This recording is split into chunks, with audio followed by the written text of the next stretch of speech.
All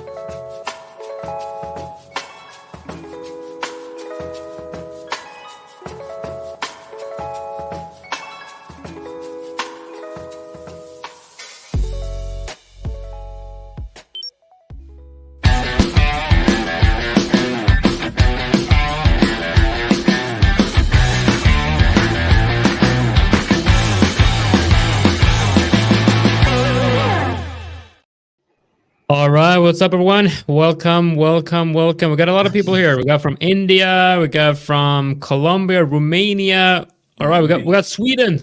What's up, Jesper from Sweden? It's very cold. Hoppas inte du har massa snö. Katastrof för massa snö nu i april.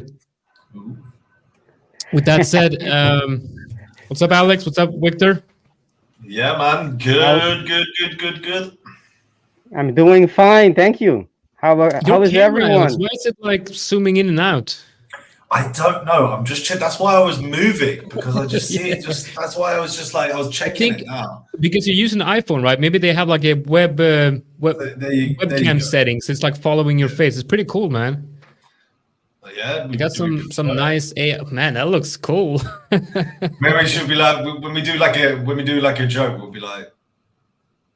Yeah, exactly. That's pretty awesome, man. It's like it's cool, insane how wow, it's minus 20 in the north of Sweden. That's insane. I read in the newspaper it's the coldest day in April in like 30 years. It's snowing in the south part of Sweden, and it's supposed to be like this is a spring. Supposed to be a spring month. So it's supposed to be like, you know, getting warmer, and it's like cold as hell outside. Yeah, let's have a look. It's not cold as hell though. It can't say cold as hell. That's it doesn't make sense, huh? Doesn't make a lot of sense. No. Oh, Victor, you came out Canadian when you said that. Then I was like, wow, you sounded full on Canadian. So what is it in Israel? Israel is 25. All right, you have the 25 plus in Israel and 20 minus in Sweden. That's God. I live in the wrong part of the world, man. Definitely. Yeah, you like the cold and you like paying high taxes. Wow, couldn't think of two better things.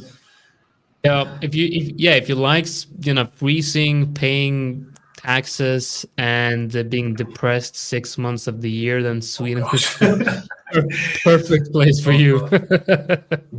But to your defense, the Nordic countries, I think in the polls and the happiness polls. Worldwide happiness, I think they scored the highest, right?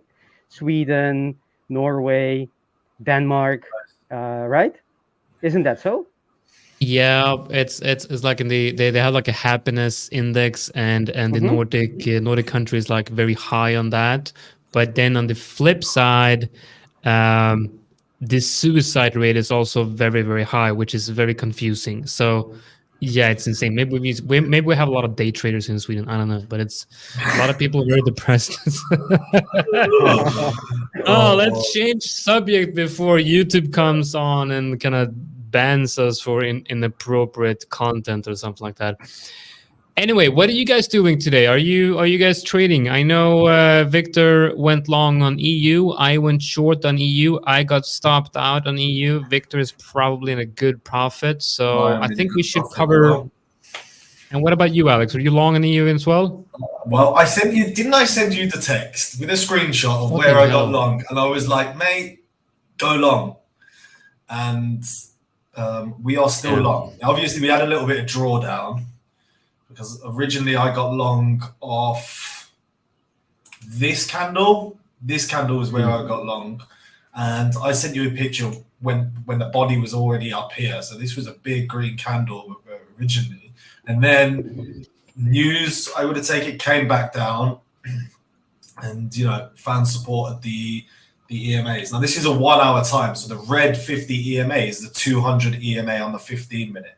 So I didn't have to look down into the 15-minute, but I know if I go down to the 15-minute, there you've got, oh, mate, you can't, that is just beautiful, isn't it? Have you seen anything as beautiful as that in your life? Look at that, fantastic double formation. So.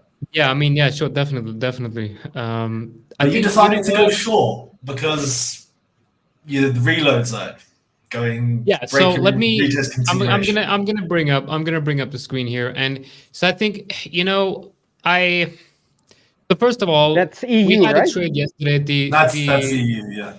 So yeah, we had. Okay. So I'm just gonna jump over to GBP USD, where I entered this trade yesterday on the live stream yesterday. I had a fantastic entry right here, and I did, I did the right thing at first when moving my stops to entry, because if you look at, so I'm gonna kind of like use the replay function here. I'm gonna show you my kind of like my thought process here. So I saw this price action, and I looked also as well on the 4 hour, and I'm telling myself, I got one bullish 4 hour candle, we got two bullish 4 hour candle, we got that wick. You know what? I'm gonna move my stops to entry before heading to bed, right? So before the daily candle closed, I moved my stops to entry. So that was, in my opinion, a good decision. What was not a good decision was the fact that after this, I moved my stop, I believe, here. So we had this price action.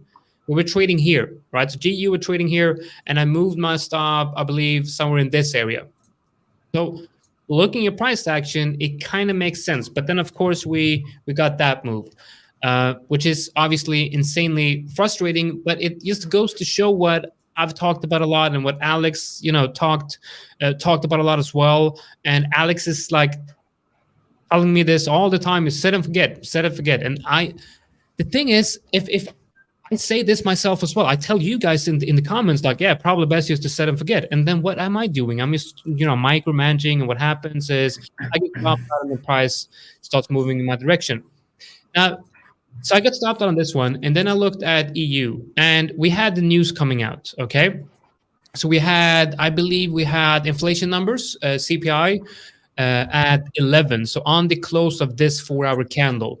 And if you look at this from purely a perspective, or it's a perspective of trends, okay? So to me, this is, prices coming up into the short reload zone. We have the stochastics RSI giving us a bear cross.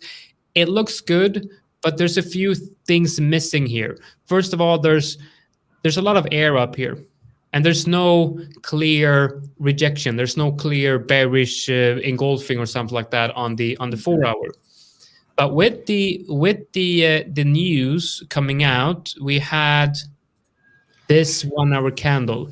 So right here, that was, I believe, the news came out around this time, and I looked at the lower time frames. At the close of this candle, I decided to go short here, based on, so I think it was something like this. Yeah, so that was the trade. So basically what I'm doing here is I'm looking at this as resistance confluent with the RLZ or the fibs, and then I'm kind of looking at this as, I wanted to see that break of structure here or move lower. So technically that kind of made sense, but what it was missing was a good candle on the 4 hour. And then obviously, as you can see here, going back to current price, it just took out my stop loss, and it's now. But the short idea for me is not gone. Like, this is still an area where I'm looking to go short. One thing I'm looking at though is like the daily. Look at this range. This is a good level on the higher time frames to long. So if we look at this from a range trading perspective, if you are a trader that is trading the ranges on the higher time frames, then this is the level that you want to be buying, perhaps up here or maybe even higher. So on the 4 hour, I'm looking for short, but if we break this 4 hour local trend, we have high time frame confidence that a move, imagine a move like this, we might have something like this, and that would be like a very good opportunity to go long based on the 4 hour and the higher time frames. All right. I just closed. Thanks for Rascal here, because I actually didn't notice. I didn't notice the news coming out in 4 minutes. So I actually closed out mine lots. I've just left one lot in there just to see what happens. And all right, when I say just to see what happens, I mean, just because I still believe the trade is going to continue up, but I'm not going to risk all of the profits on there because I want to get this account back into break even, back up to the initial balance. Because as soon as I scaled this account, I started risking, you know, when you get a new account sometimes and you just straight away, you don't warm it up, you just go straight into drawdown. Super annoying, but that's what happens. So I'm just getting this account back to drawdown. Can I give you some tips? Can you give me some tips on discipline trading? We are going to talk about this. This is one of the big things we're going to talk about this later, mate. So make sure you stay for everything, and we'll go through this. We're just going to watch the news and see what happens. And also let's cover because I'm beginning a lot of questions on how to get into the giveaways. It's very, very simple, right? We're going to give you a link to a website called Gleam. That link will be available in the live chat closer to the end of the live stream, probably. You're going to get a link and you will need a secret word to enter the giveaway. So with the link, we will also give you a secret word that we will disclose during the live stream. So make sure that you're actually watching the live stream. Otherwise, you're not going to be able to get into the giveaway. Can you win twice in the giveaway? I guess it's possible. Maybe. Yeah. If you've had it in the past, and because it's randomly given, if you get it again, I guess so. I don't see any reason why. I mean, can you win the lottery twice? Probably, but it's probably unlikely. But yeah, exactly. Nice not analogy. Very probabilistic. But I think the member is asking: is there any rule against it? Like, if it happens, is it valid or not? Like it happens 2 or 3 times in a row, is that okay? Or? No, that's not okay. So if it happens literally every single time, which is very, very, very, very, very, very doubtful, then, it's right here. The spread account, by the way, it's right here on the website. You can just get in, see for yourself the spread is. Let's go. By the way, we have to call in Dave in Edinburgh because we have news in. Yes, that's true. That is true. Yesterday, I really enjoyed yesterday's commentary on what Price was doing. It was really pretty exciting. The behavior of the little insects. Let's look at the astonishing. It was good. Yeah, let's look at EURUSD behaving like a monkey. Oh no, we got 1 minute. 1 minute. All right, now I don't know how you're counting, but it should be 2 minutes. Yeah. Yeah. Okay. So I think I'm a bit. I've taken 3 trades this week, and I want to share with you guys. Some. And we're also going to talk about some of the. Like I mentioned yesterday, I got mental issues, and we're going to talk about that. We're going to go through some of the top 5 mental problems that you might, run into as a trader. But basically, your girlfriend coming in to give you food while you're in a bad trade. It's a difficult one. Honey, do you want some chicken nuggets? Oh God, I'm down 10%. Yeah.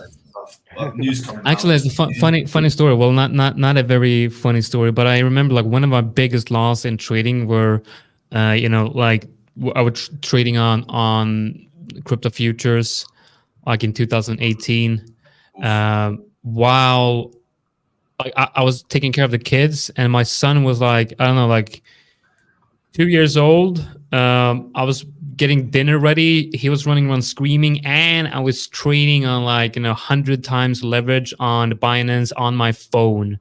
Like that probably that's insane. What I think back now, I'm like, that is such a stupid thing to do. Almost like 20 seconds to the news. I honestly feel like day trading crypto, you've got to take some time to. It's different to trading forex, man. It's so close to your TP. It's so close to your TP right there. That's time. Can you move to the 1 minute? 1. Let me move to 1 minute. Look at 1 minute. Why are you in 1 hour? Oh, you're fucked. Look at that. This candle is a big middle finger right there. Look at that. This candle is you can see the knuckles, and then that's the middle finger right there. You're gonna get legendary middle finger pattern right there. You're gonna get, you have the left knuckles. You're creating the middle finger right there, and you're gonna all it is a create the breaking right retest knuckles. for this range. Watch. Maybe not a breaking retest. Maybe I'll able to add a little bit in here. So what's our risk here? This is the I do recognize this pattern. This is the stop Alex out before reversing in the right direction pattern. But what is the success rate? What is the strike rate of that pattern? I don't know. Let's see. Let's see what we get. It seems like a very low RR on that pattern. A very low strike rate on that pattern. Well, I haven't tested it. I don't have a significant number of trades on it, but it does happen. That trade does work sometimes, but the majority of the times, unfortunately, it just doesn't work. But this was a very anticlimactic. You're on the 1 hour. You should be looking at 1 minute. Go to the 1 minute. Yeah, that's good. Yeah, but the 1 minute, of course, the 1 minute looks scary. But it's yeah. Well, it shows us that. So what's now? Is this when we turn into fundamental analysts? Yeah. So the employment for I don't know what I'm going to do. Somebody in the comments that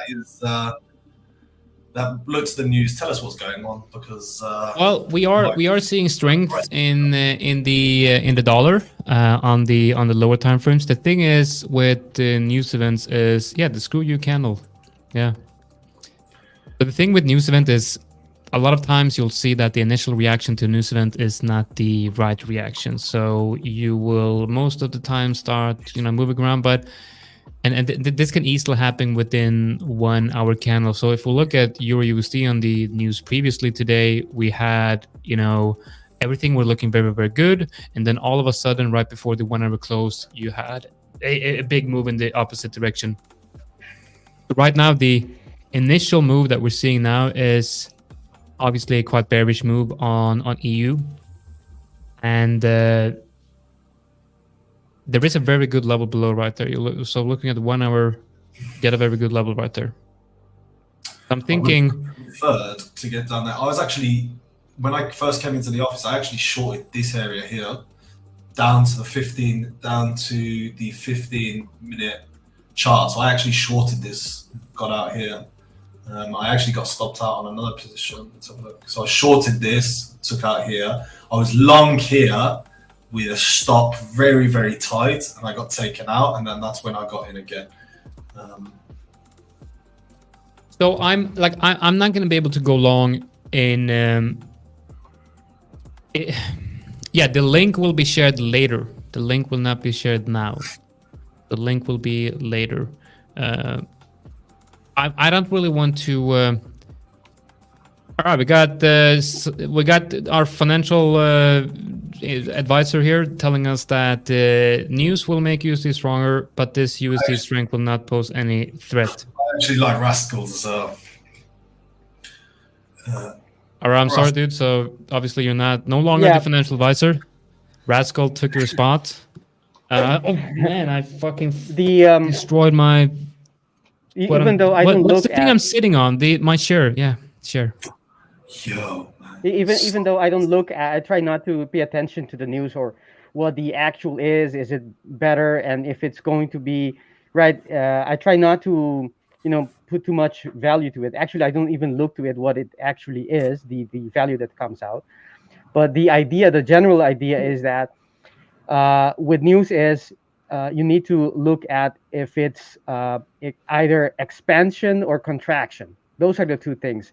And if this is an employment change, so there is, and it came out more than forecast, that is positive for expansion, right? Because they added more jobs than they expected, and that is good. That is bullish for the country it came out. So in this case, it's the dollar, and so it's bearish for euro, or should be for euro dollar. I think that is the general way we should look at. Even though I don't look at it, I don't give it any importance in my trading decisions. But that's basically what my understanding of how you should interpret the news. Yeah, but so when you have so basically what we're seeing now is employment is so basically we're seeing U.S. private employment is trending upwards, right? So that should be, like you said, strong for the American economy and American GDP.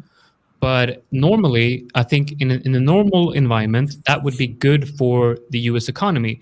But when you have a Fed that is looking for reasons to lower the interest rate, this would be a reason not to lower the interest rate, because this is something that would push inflation higher, right? Because a strong economy pushes inflation higher, and inflation higher gives the Fed a reason to not decrease rates as quickly. So something that would be normally bullish for USD is in this environment could also be bearish. So there's a lot of and that is the reason why I don't look at the news, the fundamental news, because what is positive in another context is negative or is bearish, and I feel like it's subjective, and or I don't have enough information to judge which way I should interpret it. So try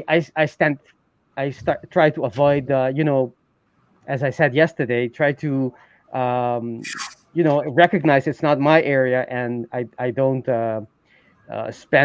give it too much importance. And this is also why fundamental, trading based on fundamental analysis is going to work as well as technical analysis, because when price hits a support level or a resistance area, a fundamental trader will say, this is a good level to sell, and I'm going to sell based on this news. By the way, I just closed my positions. I had a couple of positions and I didn't like the structure. Let me show my screen. I'd love to see that. And I'd love to see also your reasoning. When you say I don't like the structure, I would love to see you kind of breaking down why you decided to exit and what was that break of structure. So it just hit the order block that I think he was looking at. I will show you. Let me see. Let me switch. I'm not sure how to do that. I think I have to stop mine and I think I'll have to stop my and start again. Sure. Let me stop it. Guys, in today's, before, he's just going to restart that. In today's live stream, we're obviously going to be talking about trading psychology. So I would love to, get you guys in the comments, in the chat, into this discussion. So whenever we talk about, the things that we talk about here, make sure that you engage in the live stream and comment, because we want to make sure that if you guys are struggling with any trading psychology issues, we want to make sure that bring that comment onto the screen and actually discuss it and help you guys and give you some tips that has worked for us that might help you guys as well. I think, let's just wait for Victor to bring his screen up and... thinking about going long on Sol. Do you want to just check it out on your trading view and tell me what you think? Because which one? On Sol, long on Sol. All right. What time frame? 1 hour to the top of the triangle that we're seeing currently. I say 1 hour, but I'm also looking at the 5 minute as well. Right. Let me see.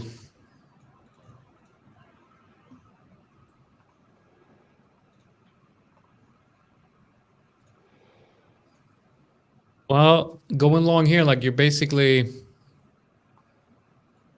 I don't know, like it feels like you're in a range here. Yeah. Something like that. You're kind of like, it feels like you're buying resistance here. Like this looks like it just hit resistance and. Where's the screen? Okay, yeah, let's have a look. I think I'm seeing this, so I don't know, like it man, it's just so hard. I don't know, man. I don't think it's a range. I don't know, like I'd like to see something trend. All right, I'm ready if you guys are. Yeah, Go All right. for it. Yeah, sorry, I can't really help you, man. Yeah, it's all right. All right. So with the structure why I closed.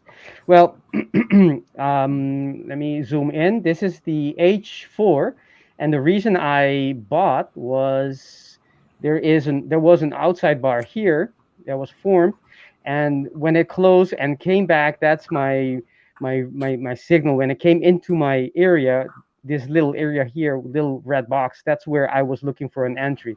If we look for the lower time frames, you will see that I was after it entered that area, I was buying. It got stopped out, but then I caught again. I will show you on the lower time frames how that looks like. Right, this is the that's the box that I just mentioned, and let me see if I can move this a little bit. That was my one entry, got stopped out. And then I caught three signals that it's one setup, but I had three signals and three trades in. And this is the same. It's a little bit difficult to because I don't do my analysis on MT5, so I can show it when I switch back to Trading View. And what I didn't like about this is my TP was a little bit higher, and I can show you why it was there. If we zoom in on let me see if I can move this around. I can't move this much.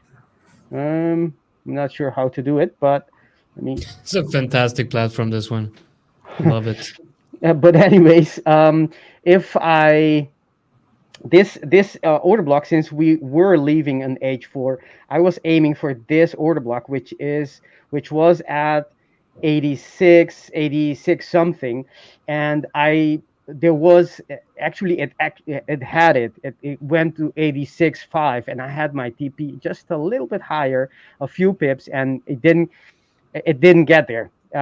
So I knew that I should be careful because we're getting into that supply era which can have a response, a reaction to the downside. And if we go to the 1 minute, I saw as the news came out. Let me see if I can pinpoint it. The news came out here. This candle. Let me see if I can see. This is the candle that the news produced, and the initial candle. Of course, it scares you a little bit, but it is not. Sometimes the initial candle can be deceiving. So what I waited to see what's the actual move it's going to do after. Like if it breaks this, if it looks it's going to break this, then I can assume that it's going to go much lower, and I really don't know how much lower. So I can't sit in this trade. I couldn't sit in this trade any longer, especially because it already reached the TP that I could have set based on the H4. I don't see the here you can see it. I don't know why it's not visible on the 1 minute, but there was already an H4. I'm sorry, an H2 here order block, and I aimed for the H4. So it came very close, and to me that's good enough. So I closed it on the first break of structure on the 1 minute, which was this low, as I said, right? Let me see. After if you let me zoom in. If we have the first reaction going down, and if I assume that it is going to go higher, it shouldn't be making this bearish engulfing here. To me, that's a sign that this is accelerating to the downside, and I got out on the next candle, right? Because that to me is giving me the intention of the market. Because look at this, you had the first reaction, you had that engulfing, bullish engulfing. That to me is a reason to stay in the trade, because of course my TP, I'm on the long side, and even though it went down, the market, the PA is telling me this could be this could continue to go higher, and this bearish engulfing doesn't doesn't make sense to me. So once it doesn't it doesn't give me the signals of keep giving me the same bullish signals, to me that's something I need to get out of. So, and that's what I did. Doesn't mean it's not going to go higher, but I'm very close to my TP, so my risk is very high in comparison to my profit that is still to be gained. Right? I mentioned yesterday the evolving risk reward ratio. Right? You can have that. You can calculate that at the beginning of your trade, and you should. But and you say, okay, I'm going to be risking 1R to get 3R, 1R in return, whatever it is your TP is. But as you are in the trade, your that ratio is not fixed. It's moving. And people think I'm only risking 1R, but that's not true. If you are in profit, you're also risking your profit, because you could close it and have that profit. It's yours. So at this moment, I was because I had 3 in total, I was about 11R in profit. And if it had hit my TP, I would have been, I think, around 15 or 14R in profit. So my risk wasn't just 3R. It was that 11 that I already had in front of me. So and that changes how I manage the trade. If I'm very close to my TP, it doesn't make sense. Doesn't make sense for that 4R that I can still gain, and I'm risking 11. That you wouldn't be taking that trade. You know, a TP of at least not in my way of trading. I'm not gonna go for a TP of 5R of 5 pips and risking 11 or actually 6. Let me see, not 11. It's actually more, because it's the 3 R's that are, you have to add them. So it's about 14 R's that I was risking. It does to me. That's, go ahead.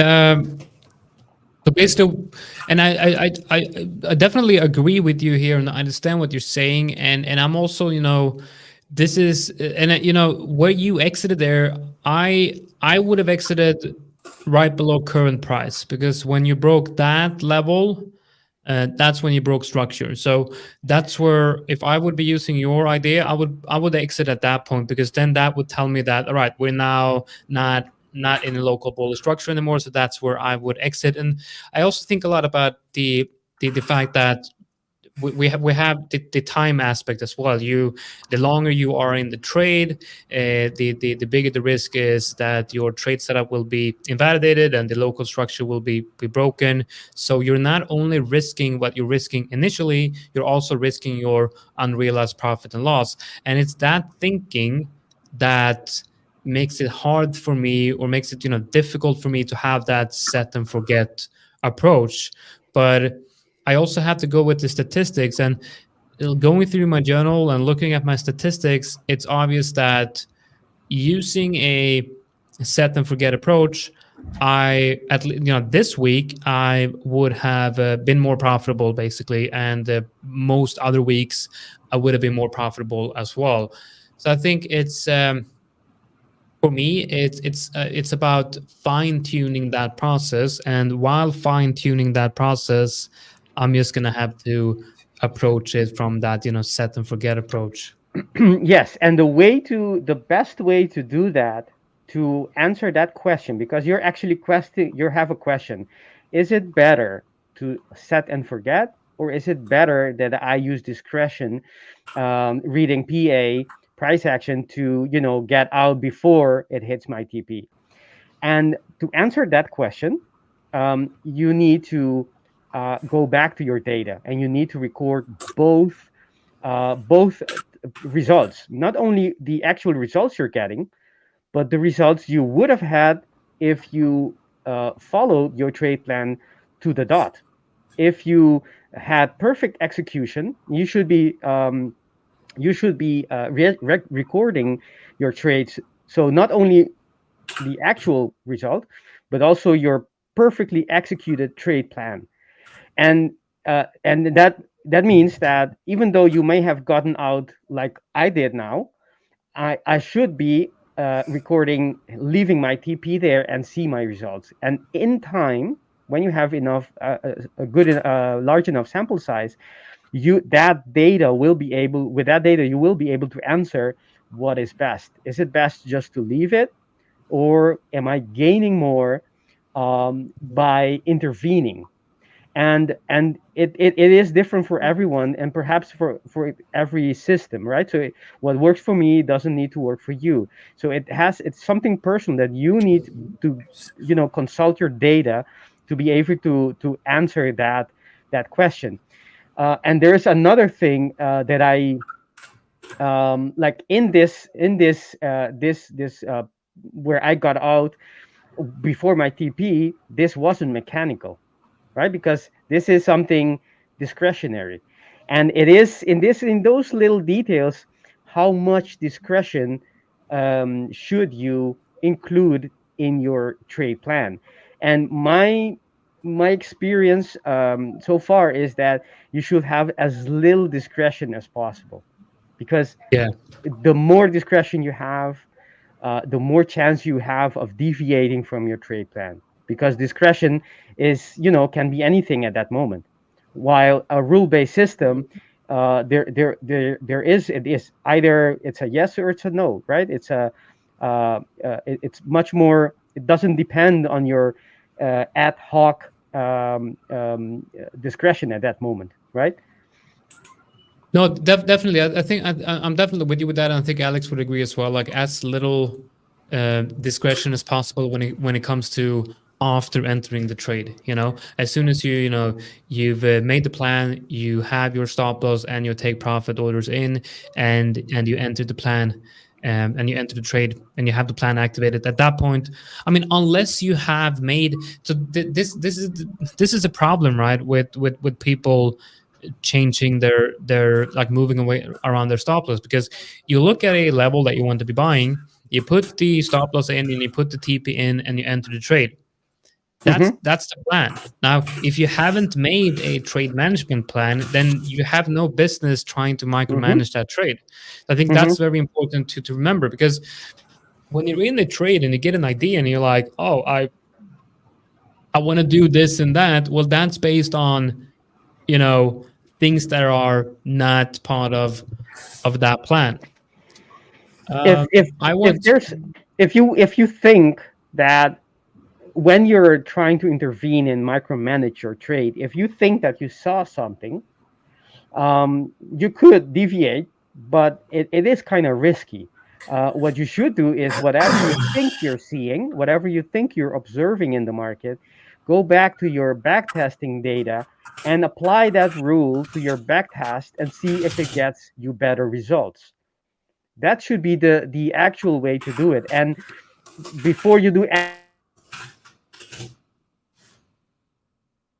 that decision, in general, of course, like this is something discretionary, but I have data basing that.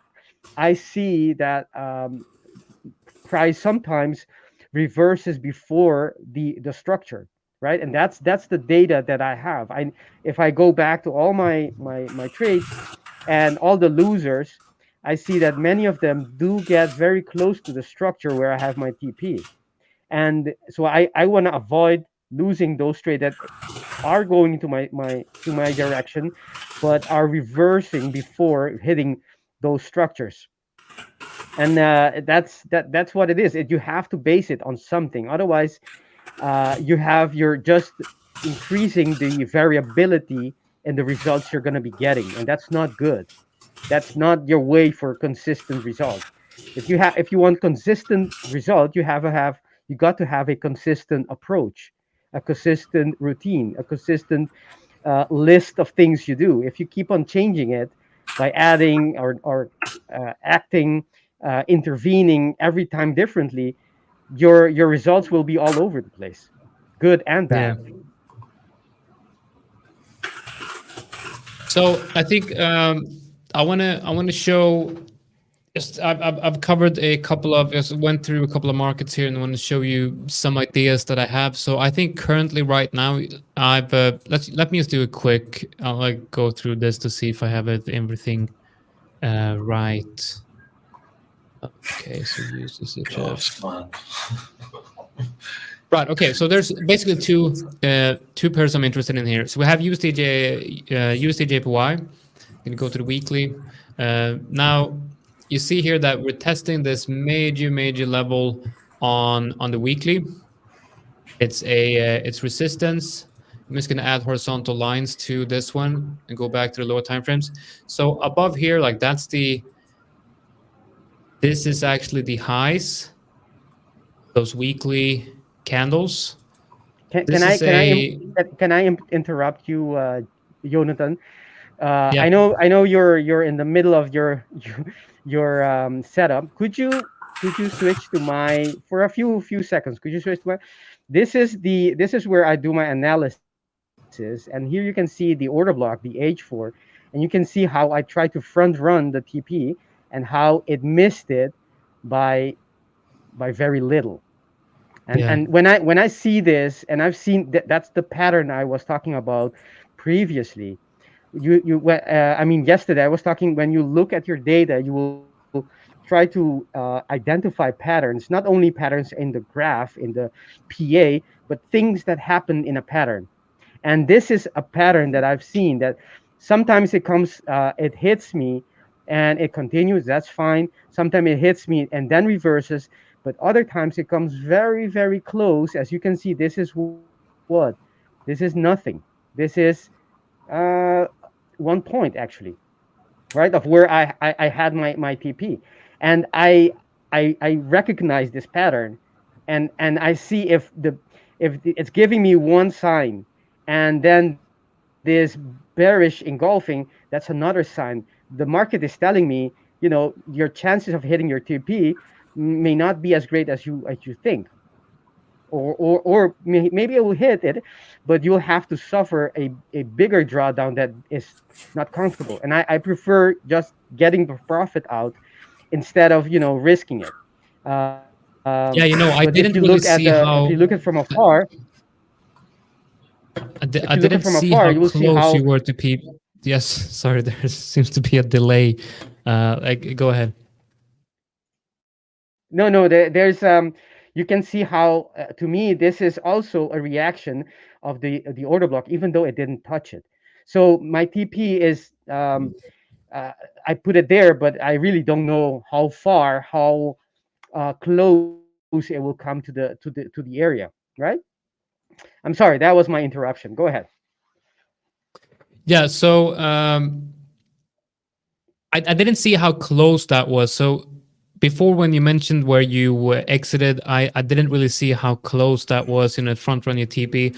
I would definitely do the same thing when I saw that, price just getting very close to TP and then showing that structure. So I think you did the right thing here. I would have just closed that trade in the same area probably. I actually added. You added? I added. I can see where Victor's coming from, and this is probably an area, it's probably an area where a lot of people are shorting, but I do feel like it's going to go up a little bit more, and that's why I added with half our risk. I've already taken a little bit out today, so I still think we're looking to hit that. If I show my screen for a sec, I still feel like we're heading to hit that 200 EMA on the 1 hour. All of this price action here and the push up, I do feel like it's got a little bit more movement to take out all of these highs. We will soon see, because it is quite an important candle. I don't know how long we have until this close. We have if that 1 hour candle closes as a bearish engulfing candle, I'm in a short. Fair enough. I can see why. I can see why you would be short, but I am still taking it long. I agree with you, Alex. If you look at the daily ATR, how much we still have for the daily range, EU has only moved 22 pips, right? We still have about 30 pips.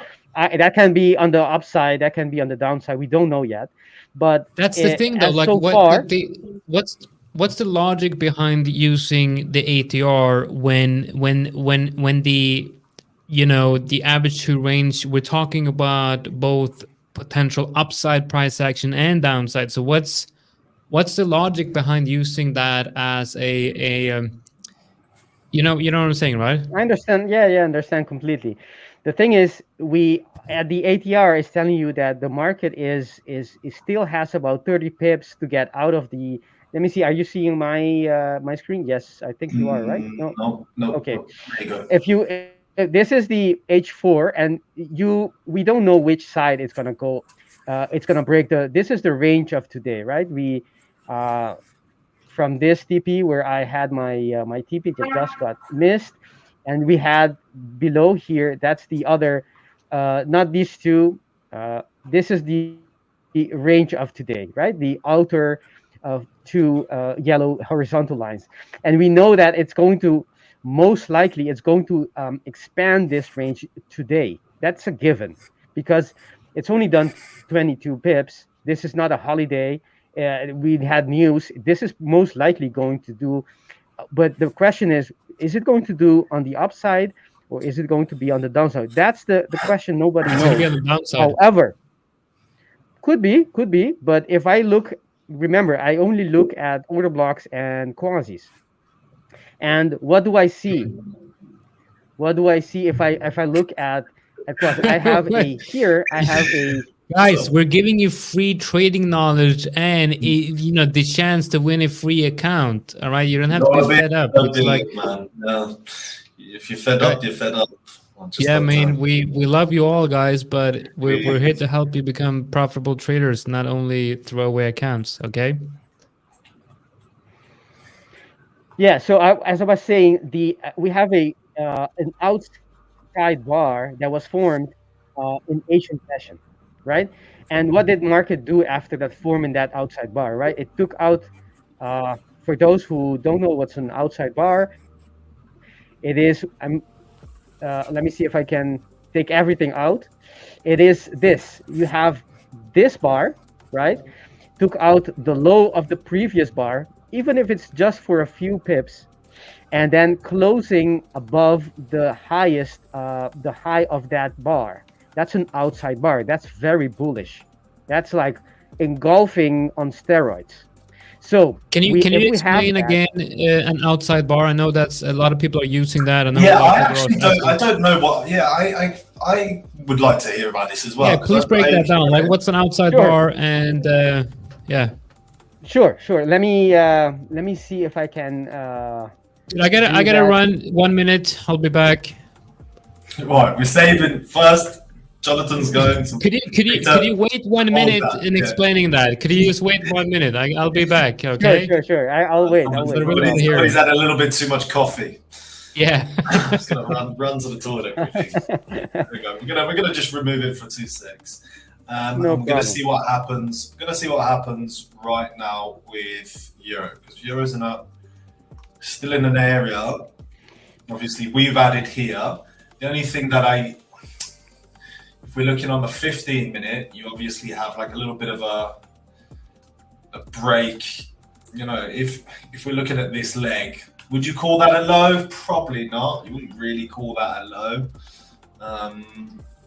What time frame are you? 15 minutes. Okay. This is on a 15-minute. Let's have a look at. So on a 5-minute, you'd look at that and be like, okay, that's showing a little bit of weakness. Obviously, you've had a little bit of consolidation. It's not done that. It's broken. It's broken this EMA. It's come back down, taken this EMA. Normally, when you broke one EMA, you go to the next one, and so on and so forth until you find support. So it's probably going to come down to the 200 EMA up here, and we'll see then if it actually holds support. Let's have a look on the 15-minute. So the 15-minute, you're still holding this 21 EMA, could come back down to the 50 and find support there. If it doesn't find support in any of these average prices, then it's probably going to come to this EMA, which is the biggest, the main average. That's the 200, right? That's the 200. So, okay. And it's funny because I decided yesterday to do a little bit of back testing on revert to the mean trade that I normally take. And I was pretty shocked at how accurate these trades reverting to the mean on the 5-minute aiming for the 15-minute 200 EMA, how accurate they are. And it's normally on this type of price action. This type of price action where you see a big push down and you see a lot of volatility, once we come back and we find support on these EMAs, it pushes up normally to find its moving average, which is around about the 200. Incredible strike rate. So I was actually playing around with that yesterday in back testing. So this is a trade that potentially, if I was taking a trade, that kind of trade, there would be might take profit here. But if I was going to get into that type of trade, I would like to see first that this price comes up here, can't break this high, and then once it's struggling to break this high, then it will come down and I will get in to come to that 200 EMA level. At the moment, this is still in play to go long. Yeah, the EMAs, they function as a dynamic resistance and support. And that's exactly what you're describing. When it breaks that resistance, it's going to go to the next one, right? Yeah. Same as levels. Same as levels. We're all standing. We're the standing gang. We're standing crew. Yeah. All right. But yeah, go back onto your what you were talking about, Victor, because this is very interesting. Yes. But before I do, in 8 minutes, can I use to be a counter argument to you guys wanting the long EU? Can I just destroy your dreams just 1 minute, and then we'll go and look at right, and then we'll look at inside and outside bars and all that fun. All right, so look at this. Look at that wick on the 4 hour. The 4 hour is closing in 8 minutes. The wick fills up that reload zone just perfectly, and the 1 hour here and the 4 hour is going to close at the same time. If the 1 hour is going to close as a bearish engulfing candle, to me, this is such an obvious short for me. And you know what? I can see that. Look at your H4. Look at your H4. Or in 8 and 7 minutes, it can close as a bullish engulfing. And that could. All right, let's talk about the outside bars and inside bars. That's the thing with the market. It gives you all kinds of signals, and you need to have a set amount or set number of rules which you're going to listen to, because you can find arguments all the time to going long and to going short. And if you keep on doing that, you're gonna be all over the place, and you won't have consistency. But instead of that, you should just agree with yourself, and that's your trade plan. Agree with yourself that this is what you're going to follow, and nothing else. Like, for example, I see that big wick that you're referring to, this big wick on the H4, but I choose, based on my data, based on my statistics, that I'm not going to listen to the wick. I'm going to watch and only see if it's going to close as a bullish engulfing or not. If it is, it's a sign that, to me, a confluence that this could be going much higher, even though it left this wick, which looks very terrifying, to be honest. If you have that wick, that's a rejection, right? That's what wicks are. They're rejections of that whatever level they hit. So, but and that's a choice, and I will not be right all the time, but it brings consistency in your process, and that's what you want to be getting more of, right? But let's go back to what I was going to say. We have 5 minutes. Maybe I can do it in less than 5 minutes. I'm going to choose another price feed which doesn't have any or less drawings on it, so I can be more precise. Okay, so this is an outside bar. An outside bar is very simple, right? A bullish, an engulfing, right? An engulfing is when, let's start with an engulfing first, and then we'll go to the outside bar. An engulfing is, for those who don't know this, an engulfing is when the body of a candle, and the body is the part that has color, not this little, these are the wicks, right? Going to Candle Bars 101. This is the wick, this is the body, and there's a little wick there. Okay, so and engulfing is when you have the body of this bar engulfing or closing. In this case, this is a bearish one, so that means that, let me open this up a little bit. If this is bearish, that means that it opened here and closed here, because that's right. Red in this case is. Sorry, I'm not supposed to be interrupting, Fernando. I'm sorry. Since this is a red and I have my chart set that red means bearish, a bearish bar, it means that the open was here and the close was at the low part of the body, right? So that's the body of this bearish candle, and this is the bullish candle for me, because that's how my chart is set up. You can have different colors like black and white or whatever color you choose, but in this case the body of this candle closed above the open of the previous one, which was a bearish candle. And if you can see it traveled, the body is engulfing, that's why they call them engulfing candles. It engulfs this body, this little body, right? And that's a sign that the traders, the bulls in this case, the traders who want to be buying, the buy side has taken control. It has overcome the selling interest, right? That's the basic thought behind it. Okay, you have the engulfings, and engulfings as a sign of who took control in these two bars, right? It's not seeing anything about the rest of the price, and only what happened during these two bars. Now, what you can have is engulfing are strong, but even stronger are outside bars. Outside bars are when the second bar, this one, right, the engulfing bar, the one that engulfs this bar, when it not only engulfs with the body, but it also takes the low of this low. Let me zoom a little bit. It takes out this low. If I put a line here, you can see how even by a little bit, but it took out this low, right? So it took out the lower value of the range, and it closes above the high of that bar.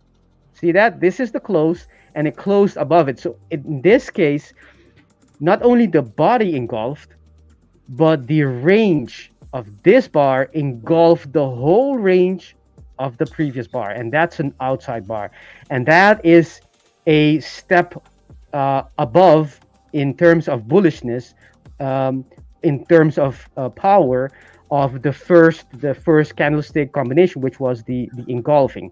So to me, this is engulfing on steroids. When I see this, I want to be long. I want to be where the market. I want to be with those that are telling me. This is telling me that at least in this area and this time, the who is in control. To me, there's no doubt about this. The bulls are in control. The buyers are in control, and it doesn't matter. The price can go all the way down here, but as long as it doesn't close there, this is just, some people might call this stop hunting, manipulation. I try not to have have an opinion about that. This is just market noise, right? What it tells me is that the bulls are in control, and these wicks are traders that are, I don't know, when I know that if this forms, and if you put in a body, an order block there, and to me, outside bars, they form order blocks as well. I know from experience, I have to put it there.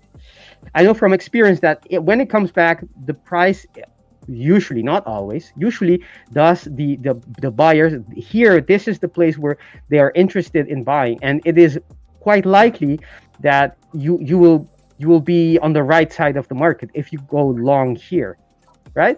That's the thing. And we have 8 seconds for a new order block being formed, which is this one. And if it does, I think Alice is going to be right, and we're going to be seeing higher prices. And it did, right? It doesn't mean that's going to be happening for sure, because this can still be retested as it moves out. But perhaps at the end of the day, we will see how it performs. Let me zoom out a little bit.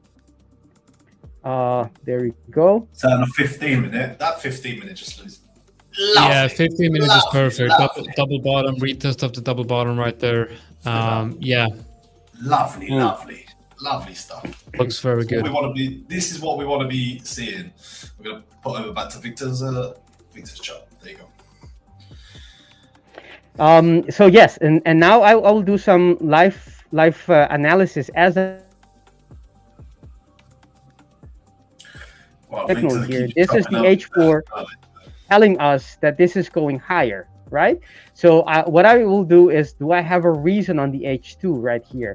I don't have a reason. Do I have a reason on the H1? I do have a reason here on the H1, where price could be coming back and retested before it continues. I know I want to be going long, and this might, jump and go. But if it goes, I will leave it. That's my way of trading.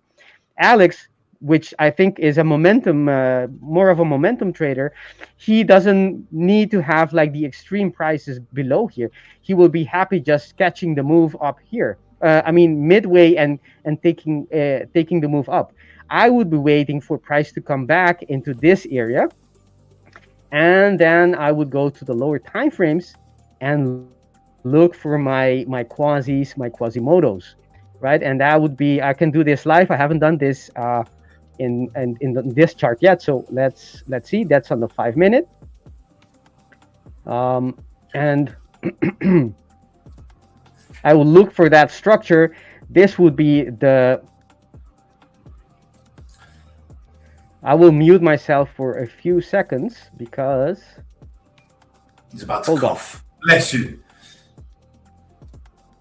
Yeah, I knew it. I knew it. I could just predict everything, everything.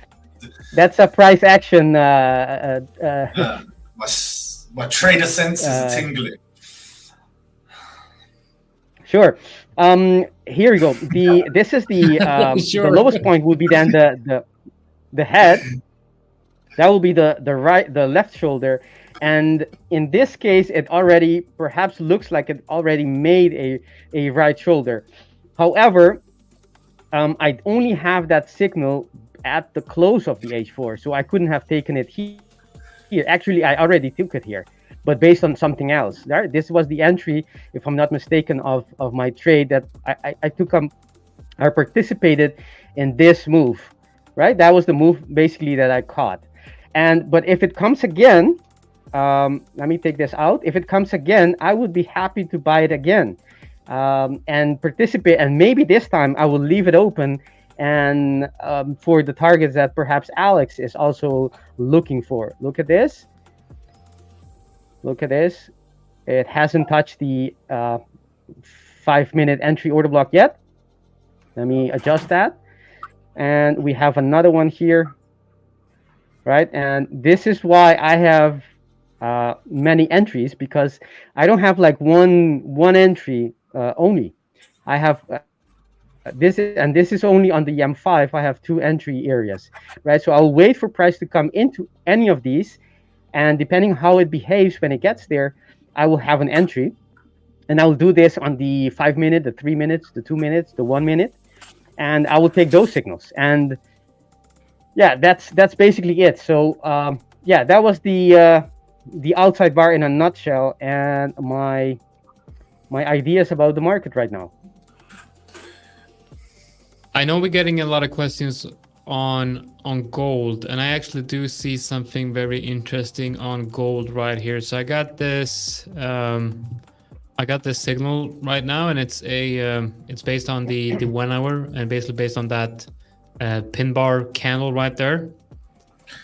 Just for you, Menachem. Just for you, I will, at the end of today's stream, give you all the UK Euro million numbers, okay? That's only because Menachem has actually asked us. But don't worry. I do take 10% as fee, obviously. I think that's fair. Yeah, definitely. All right, so we got the 1 hour, like a strong bullish pin bar on the 1 hour, comes down and hits the almost hits the 0.618 here. On the 4 hour, we have a strong pin bar on the 4 hour as well. So we actually have the close of the 4 hour pin bar is also a close of the 1 hour pin bar. And now one reason not to long gold is just this insane move right here, and the fact that we have a good level below and we had a very good run on the daily here. But if you are looking to go long on gold here on this move, there's like this wick right here into this area. We might come down lower, but it kind of, I like this structure where you have a price is kind of like coming down and then slowly but surely creating a bottom here. And on the 15-minute, you see sort of a almost as a sort of a break out of this range. So I'm not taking this trade because I haven't traded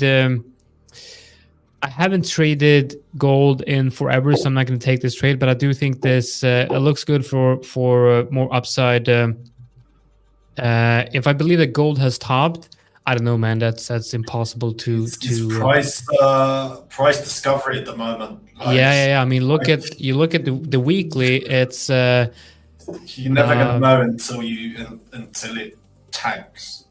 There's no clear signals that there's a top right here, but I mean, it's looking pretty good. The local trend is looking quite good. I want to do an update on EU as well. So on EU, we obviously now have a very different structure. So we saw that this 1 hour candle that when it was trading down here, we had a bearish engulfing, and now obviously that didn't close as bearish engulfing. What happened instead was a beautiful 15-minute pin bar.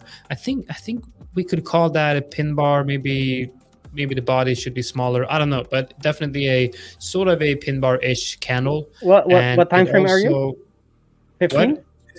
15, yeah. 15 minutes? So 15 minute. 15 minute.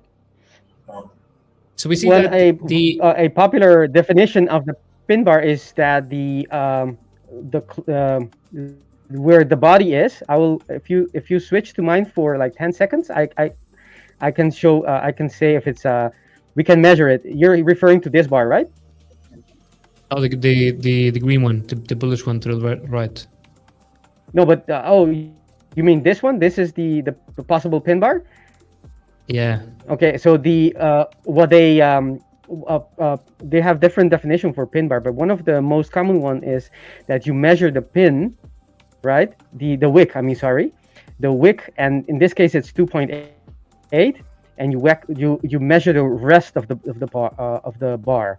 In this case, it's 2.4. So that would make it if the wick is larger than the rest of the candle, it's a pin bar. So this is a pin bar for most people. Go ahead. Yeah. So I basically look at most candles could be. I think most, when looking at price action, there's like two main candles that I use, and that's engulfing candles and pin bars. And I think most of the candles that we do see could be viewed as a sort of a pin bar or an engulfing candle. So basically what I'm looking at is just a bullish pin bar with a that big wick to the downside, and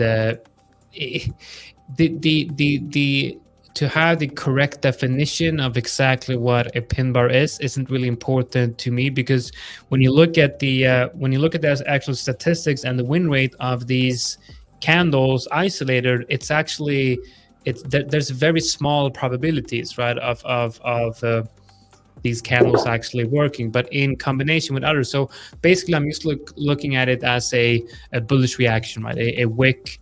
And basically what I'm seeing is, that wick that's coming down, hitting the 0.618 and then closing above the 20 EMA in the 15-minute. And to me, this looks like a perfect, break and retest of that W structure. And it shows us that there's some buying pressure in here. So a long here is not, I'm not taking this long because it's, in a resistance area that I would be looking to short, but at least up to the monthly or weekly open right here, which is, so we have the monthly and weekly open right up here, which kind of makes sense for a target. But then again, when I switch to the 4 hour, this is kind of like my bread and butter setup when swing trading, where you have the 4 hour. So the 4 hour comes up into the reload zone, and you have the 20 EMA right here. So if this 4 hour candle, now obviously it's going to close in 3 hours and 50 minutes, so it's going to take quite some time. And at that time, we also have, I believe, the PMI and Fed. Yes, we got Powell speaking as well later today. So this candle is going to close at a pretty. Yes, it's going to close at a pretty bad time. But if this 4 hour candle is going to close as a bearish engulfing candle below that candle and the 20 EMA in the 4 hour, this is a trade for me, because then like it's aligning with everything. Basically, you have the reload zone, it's closing below the 0.618 and the 20 EMA in the 4 hour, and you also have the stochastics RSI in a nice location. So probably the short setup would look something like this. Now, the problem with this is just a 1.6R down to that level. And I don't think I want to trade this lower because of the fact that we have that high time frame level right there. So I don't think like we're not going to break down. So I would love to find a like low time frame entry on this. But again, the 4 hour see why you would go. Sorry, mate. I could see why you would go short, and this is still a really good place to go short if you're looking at more of a higher time frame ever. I'm only taking this long on a short time frame just to push it up a little bit more. But even look at that massive divergence on the RSI. Like you can see price and the candles leading up to the area of the realized zone that you're looking at. Look at the push up to the candles, the volume in those big candles leading up. And now it's got to that area. The candles are slowing down. They're getting smaller. They're wearing out. They're tired. You've got divergence on the RSI. You've got an area of the realized zone, the area of all of the different fibs. You've got a macro downtrend as well. If you go onto the daily, we're in a downtrend. So this is a really good place to go short. If your stops are above, if your stops are a little bit further up on, let's say on the 4 hour, above that range, that previous point of control, of that range, maybe up on that bullish candle. There's lots of bullish candles, but you mean this one? No, the next one there. There you go. So people would have gone short, and if they were still going short, they would have put their stops down to the next range on the right. So they're going to be taken out if price pushes up. Now, you've got news coming out in 30 minutes. Price is already tired. Lots of divergence in a downtrend. It's a really good place to go short. Again, though, just on the short-term frame, I'm still looking to get a little bit more of a push-up. The problem I'm having is it's targets to the downside, because like if take out the last lower low. Yeah, I mean, if we take out this level, the thing is, this level has been in play. Like it's such a massive level. We can scroll out all the way to the weekly, and you can look at this level, that blue horizontal right there. This is such a massive level that I see it not very probable of breaking down. However, looking at a macro level, that's going to take a long time for that to play out. Look at that one though. Look at that one. Now, that's a good level. And I'm thinking if this level breaks, it's a really good area down here. I feel like you're still in the mind. You've still got the head of your swing trading hat. You've got the hat of your swing trading with the entries of your you got just trying to, everything is all together. Like I reckon if you were swing trading right now, you'd be happy to jump in that short already, I reckon. And you'd probably target the area that you've... Hold on, Victor. What's up, Victor? You just said... No. I'm just saying hi to his elbow. Fair enough. As a long-term trade, I could definitely see something like this working out, I could definitely be holding this for a week or two if I'm able to get like a 6, 7, 8 hour trade out of this one. And I would definitely close it if it comes down like this, right, and forms a double bottom. Then yeah, I would just close this for a small win. But the probability of this level breaking, I see it as not very high. So two options here: either have my targets way down here and hold this for maybe a week or two, or I will get a low time frame entry. That would be my target, and I'm looking for a 2 or perhaps a 3-hour trade, like a 2-hour trade, probably just a 2-hour trade. So it's yeah, I don't know. Well, I got something. I want to say, for if we could show my screen, yeah, for everyone who doesn't know or who is not using order blocks, even if you're not using it in your strategy system, you should be aware of where they are. Look at the H4, right, and look at this bar where it reacted, right? It doesn't mean that it's not going to go any further, but this reaction is not a coincidence. Look at that. Look at this bar, right? We are looking at this area, this colored area is the this area is a am I? You gotta stop interrupting him, man. And now, is it now? Can you hear me? Can you hear me? Yeah. All right. Yes. What was the last part you heard from me? I think we hear everything, and there's it just kind of freezes for a second. Yeah. All right. I will repeat what I said. For everyone who is not using currently order blocks yet, and if it's not part of your trade plan, your system, whatever, you should at least be aware of where they are. And if you look at the H4, right, the way I do them, you have different kinds of order blocks.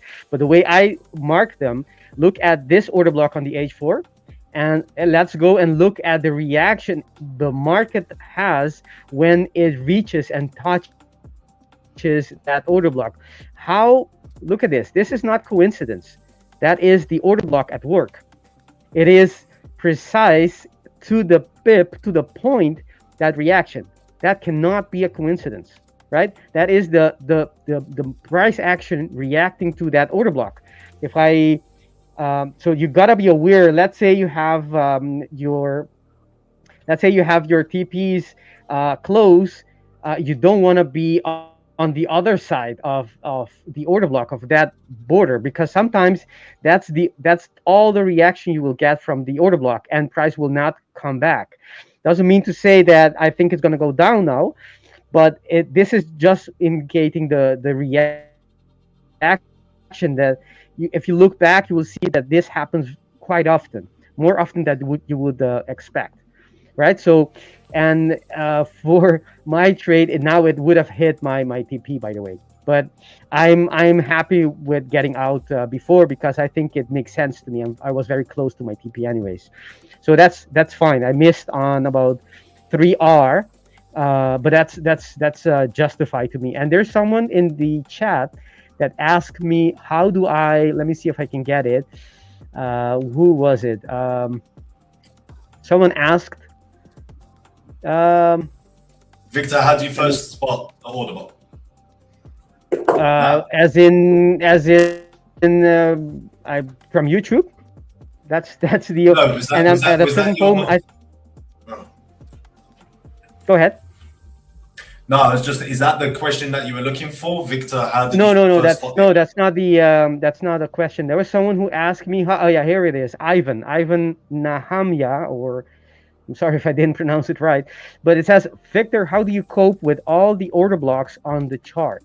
And I think that's a very valid question, because I do have, if this is my, let me go to the 1 minute to the bigger time frame. In this case, I chose a very clean chart, but when I trade, this is much more. I have much more structures in the chart. The thing is, I have a systematic way of going how to choose my setup. So it doesn't matter that I have all kinds of order block in there. I have like I may sound repetitive, but I have a rule-based way to approach the market. So I ask myself the same questions all the time.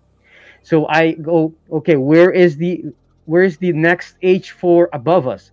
Where's the next H4 below us? And I consider the principle of time frame hierarchy very important. So you can have H2, H1 telling me something, but if the H4 is the opposing side, I want to be on the side of the H4 because I know it has more power, right? So I'm not going to go the higher the time frame, the more significant the signal should be. At least you should receive it as you should consider it as more powerful. So the principle of time frame hierarchy and having a very objective rule-based approach to how you select your setup will help you navigate all the structures that you will be seeing, because the market has all the time has different structures in telling you different things. So you got to have some structure, I mean, pun intended, some structure in the way you approach the market. Yeah, I hope I answered that question well enough. Just see if we get a TP, at least something on stream. But there is news coming out, so I don't really want to hold this any longer, to be fair. And it seems like it is struggling a little bit to get over here. You know, and it's just hitting order block as well. It's just hit what Victor's been saying, an order block in many of the things that Jonathan has been saying and what Victor has been saying, and there's news coming out. So holding this for longer, I don't really think it's actually a good idea. And for people that like all this liquidity stuff, you know, from the last few days, you've obviously had all of this down, taken a lot of people out in this area, taken all the liquidity from people that were gone short, you know, so it's realistically, I think we're going to have another leg down. I don't know how much it's actually going to push up again. But this structure here is so textbook, to be honest. You know, I've got to get people to start trading EMAs more, but maybe each one of us will do a webinar. Victor will do a webinar on order blocks. Jonathan will do a webinar on the realize fibs, and I will talk a little bit about the EMAs. It's the reload zone, dude. Reload zone. Why do I say realize? I don't know, man. I don't know. Isn't that your coaching thing? It's called realize. No, reload. Oh, it's called reload? It reloads the RL said trading.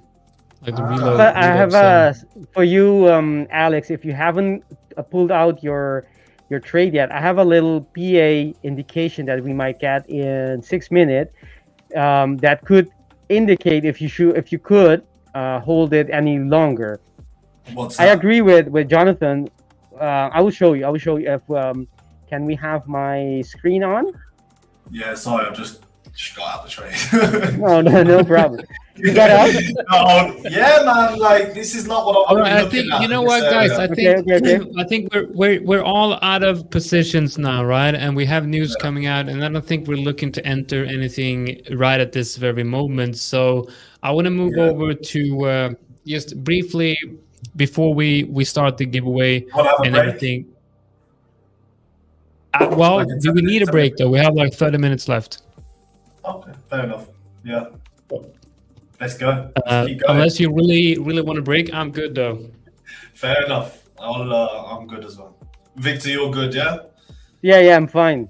Okay. Right. So we got five things I want to talk about here, and because I start like I'm going through the markets here, right? And I feel like I'm trying to I'm trying to find the setup, but I can't find the setup. And there's something in me that says like, I want to be in a trade. I want to be in a position. I'm seeing price go up and down, and I feel like I want to get in on the move, but I'm not seeing my setup. So looking at these 5 things right here, we have discipline, patience, resilience, emotional control, and intuition. So when it comes to the feelings that I'm feeling right now, if I had, no plans or whatever, if I had no rules or ideas on how to kind of battle this, I would just, let those emotions take over and get into a position. So what I have to practice right now, and this is a great example of that, is just, emotional control. And so on number 4 here, we have emotional control, and part of that is identifying your emotions, right? Like you start feeling something, you're looking at the markets, and you might feel that you're getting stressed, right? You're not in a position, and you might start thinking like, I really want to be in a position, and you start getting stressed of that. Now, to me, that's my brain signaling that it's time to be on the lookout and be on high alert for, making mental errors. And that's the, part of that emotional control, to kind of like try to manage your emotions and also identifying that emotion. And obviously part of that is discipline, right? But discipline is not something that you're born with. It's not something that just automatically happens, right?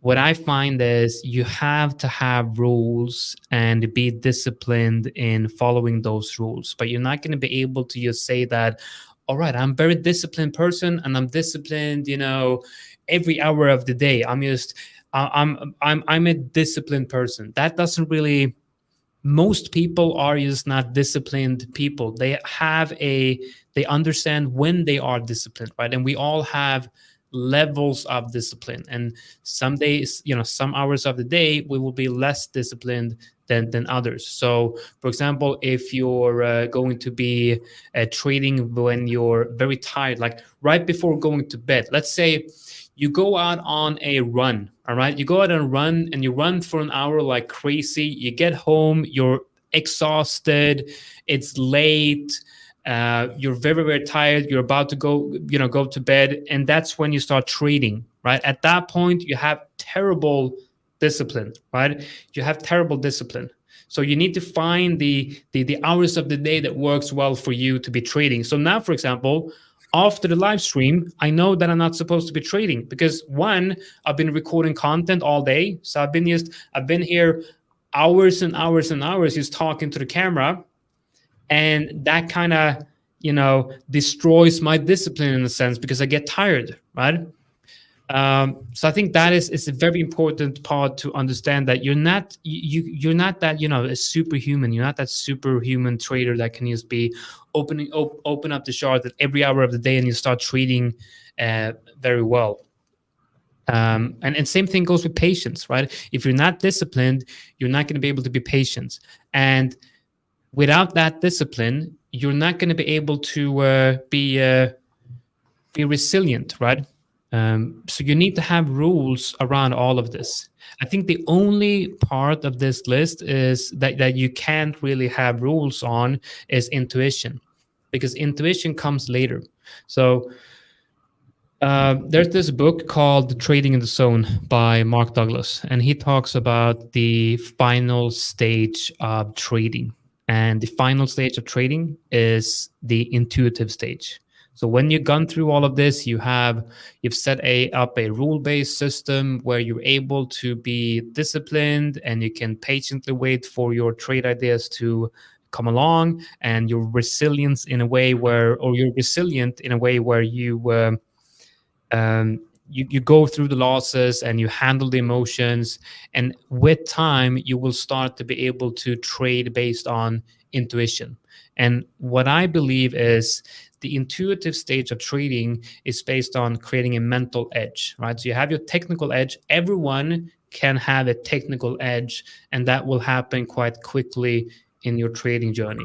You will be able to see an entry trigger, right? For me, hit the reload zone, engulfing candle, That's my entry trigger. Very, very simple.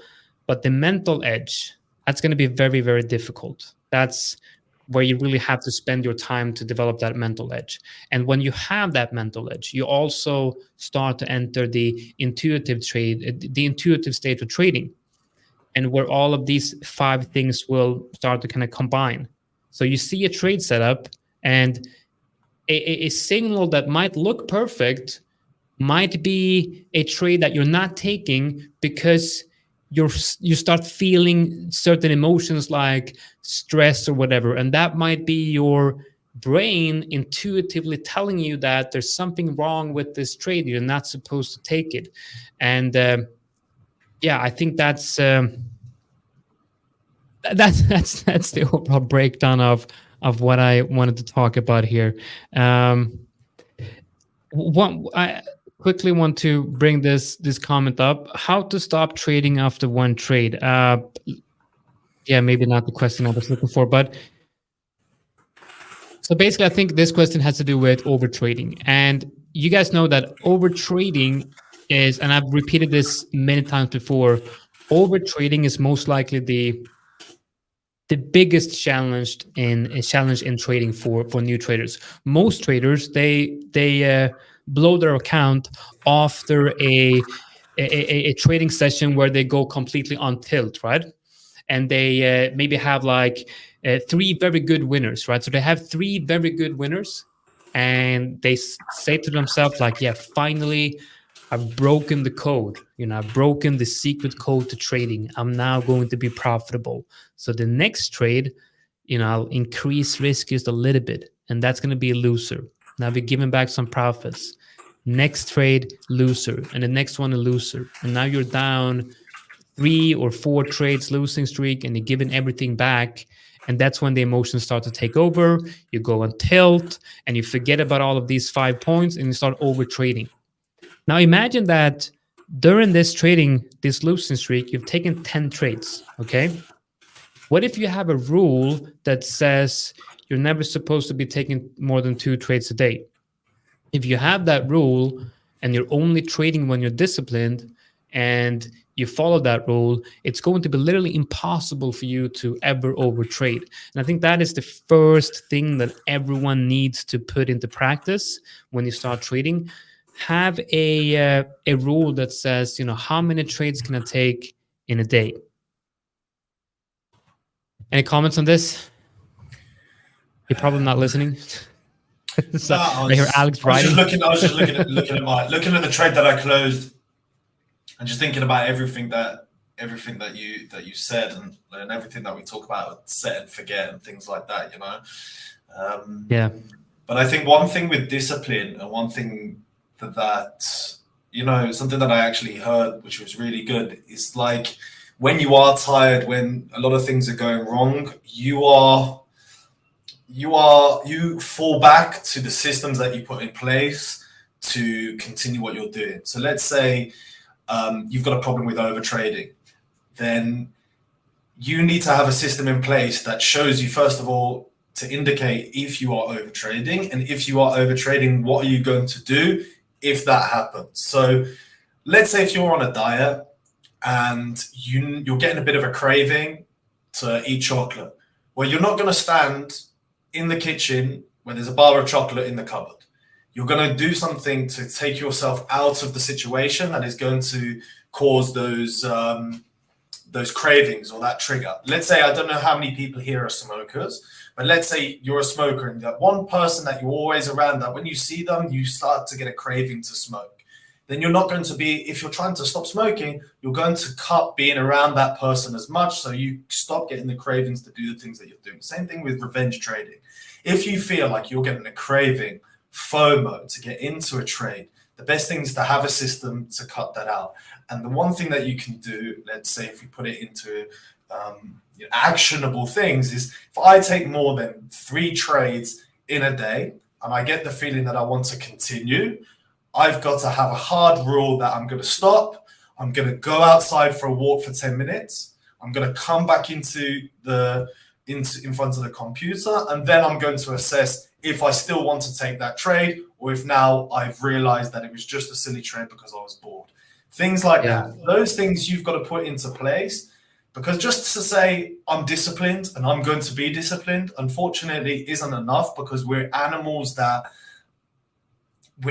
with a lot of different emotions. And at the end of the day, your emotions could be dealing with, your hormones of that particular day, how well you've slept, there's so many different things that we can't control. So that's why the systems that you have to put in place to actually help that.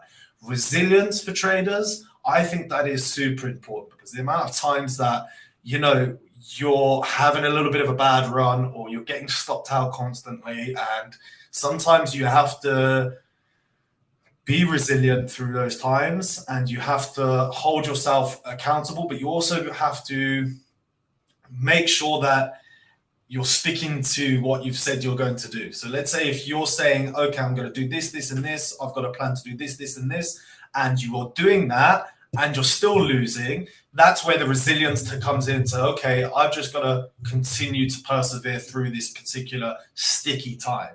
And there are sticky times like that. If the opposite happens, where you're doing stuff that you shouldn't be, you're not being disciplined, or you're not following your rules, then that's a totally different story. And again, it all goes down to the systems that you put in place to prevent you from doing these things. That's what I was thinking. Yeah, and I think you said something great here, and I think that's something I like to do as well. If I see a trade and I'm not, I feel like I might be, I'm close to taking the trade, but I might be taking the trade for the wrong reasons. Take a 5 or 10 minute break. Just take a break, relax, breathe. Just try to think about something else, and then when you get back to the computer, you look at that trade, you're like, yeah, this is not worth it. Give yourself some time and some distance to because the best time to not make this mistake is right before you make it, right? You stop yourself right before you make it. And the second best time is like right when you enter the trade. If you do realize that this I shouldn't be entering this trade, just exit, just take the loss and just move on. It's much better, I think, that when you realize that you're in a bad trade, just exit the trade. It's going to be much easier for you, because for some reason we find it easier to let to be underwater on the position is much easier than to be in profit in terms of like letting the trade run is much harder than what's the saying? We're impatient with our winners and patient with our losers, and you get it kind of like you have to flip that around. Yeah, and I think Victor. Yeah. Yeah, well, I think Alex, you both mentioned very great points, but something that stood out from what Alex said, in terms of discipline, patience, and emotional control, you have to step out of the animal state that you are, and that's the impulsive, the one that wants to act, and you need to be more reflective. To be able to, and that is when the importance of review comes into play, because it is in those reviews that you will see when things start going south, and you will have to be honest with yourself and look yourself into the mirror and ask yourself, why am I doing this? In other words, what are my triggers? That's what Alex was referring to. What is my trigger? What's your triggers? that makes me do this? And because if you can't, like say in the same analogy of that chocolate bar, and you being near it in the kitchen, that's the trigger. You seeing that chocolate bar when you open the fridge or when you open the cabinet. So if that is the trigger, then you need to avoid the trigger. In this case would be not have the chocolate in your house to begin with, right? So the same analogy is applicable for our mind or ourselves. If you know that your trigger is, for example, losing 3 in a row, coming back to what Jonathan said, then you need to put something. You can't avoid having 3 in a row because you don't control what the market will do in any given day. But if you can identify the triggers, that's your first step to do something about it. Because if you can't identify it, then it's going to happen over and over again, and you're still not knowing why it happened and how to deal with it. The first is to identify the trigger through reviews, through being reflective, and think about things about yourself. Where knowing yourself comes into play. What kind of person am I? Do I react revengeful to what the market is?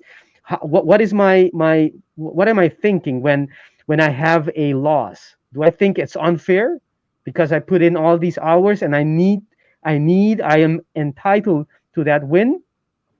When you see that that's the trigger, for example, if that is the case, then you will say, okay, so the trigger is me having a sense of entitlement for the winner. That's the problem, perhaps, because you cannot decide. The market will do whatever it does, and whether it's going to be a winner, the next one is going to be a winner or a loser, is something that's out of your control. You need to accept that and not feel any entitlement to anything. In that occasion, that will be the trigger, that thought you had. I have to stop myself, to mute myself. So I think one thing that we all have to, traders are a little bit like thermostats, and I'll go into what I mean by that. If you ever notice that you've got 2 levels, the one level where you get to where you're losing in the account, and now you know you have to be super disciplined. You're in your drawdown, and you know, okay, if I'm not disciplined now, if I don't, adhere to all of my risk, if I don't adhere to all of my rules, I'm going to lose this account. So I'm going to be super, super strict. Or maybe you've blown an account, and you're saying, now I've blown another account, and now I'm going to take it super seriously.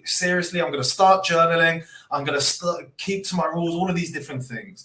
And you start doing that. Eventually, you start to build up your account. You start to build up profits, and you get to the top of that thermostat where you start to say to yourself, wow, I'm making money. I've got it back. I'm really confident. And the overconfidence then starts to make you slip your rules. You're like, okay, now I'm starting to put on a little bit too much on the position. Now I've lost a little bit. Now I'm going to try and get that back and start revenge trading. So we see a lot of traders, they just do this up and down, a little bit like a heart monitor in a hospital. It goes up, down, up, down, up, down. And to get yourself out of that kind of range is only going to happen once you put the systems in place for you to actually do that. And once you can do that, then you will maybe move up to the next range, the next thermostat level in your trading journey. But it's very interesting. If you take a look at your trading, you will probably find that range where your trading is in. If you are a break-even trader, then you can see the range, that the days that you're making money and then you go back to being break-even and a little bit in drawdown and you get back to that level. For the traders that are profitable, maybe you've got a certain amount of money that you get to, let's say like $10,000 in your account. And then suddenly, as soon as you hit that $10,000 in your mind, suddenly you can't get past that. It's like a milestone or a brick wall. And then you go back down to like 5%. These different things. And the only way you can get through that is what Victor has said, is being really really understanding yourself and understanding what is going on with your trading and understanding these things, and then putting in the systems in place to get you out of that particular range at the time. I hope that makes sense. Yeah, that makes a lot of sense. I think it's very important. It's a trade that you need to have as a trader. That's being able to observe yourself, to look at your own behavior, and be honest about it. Are you following your rules? Because there's no manager. There's no one here as a full-time trader. If you're not at a brick and wall job as a trader, right? As a retail trader, as I am, there's no one watching me. There's no one watching over my shoulder to see if I'm sticking to the plan. So I'm my own risk manager.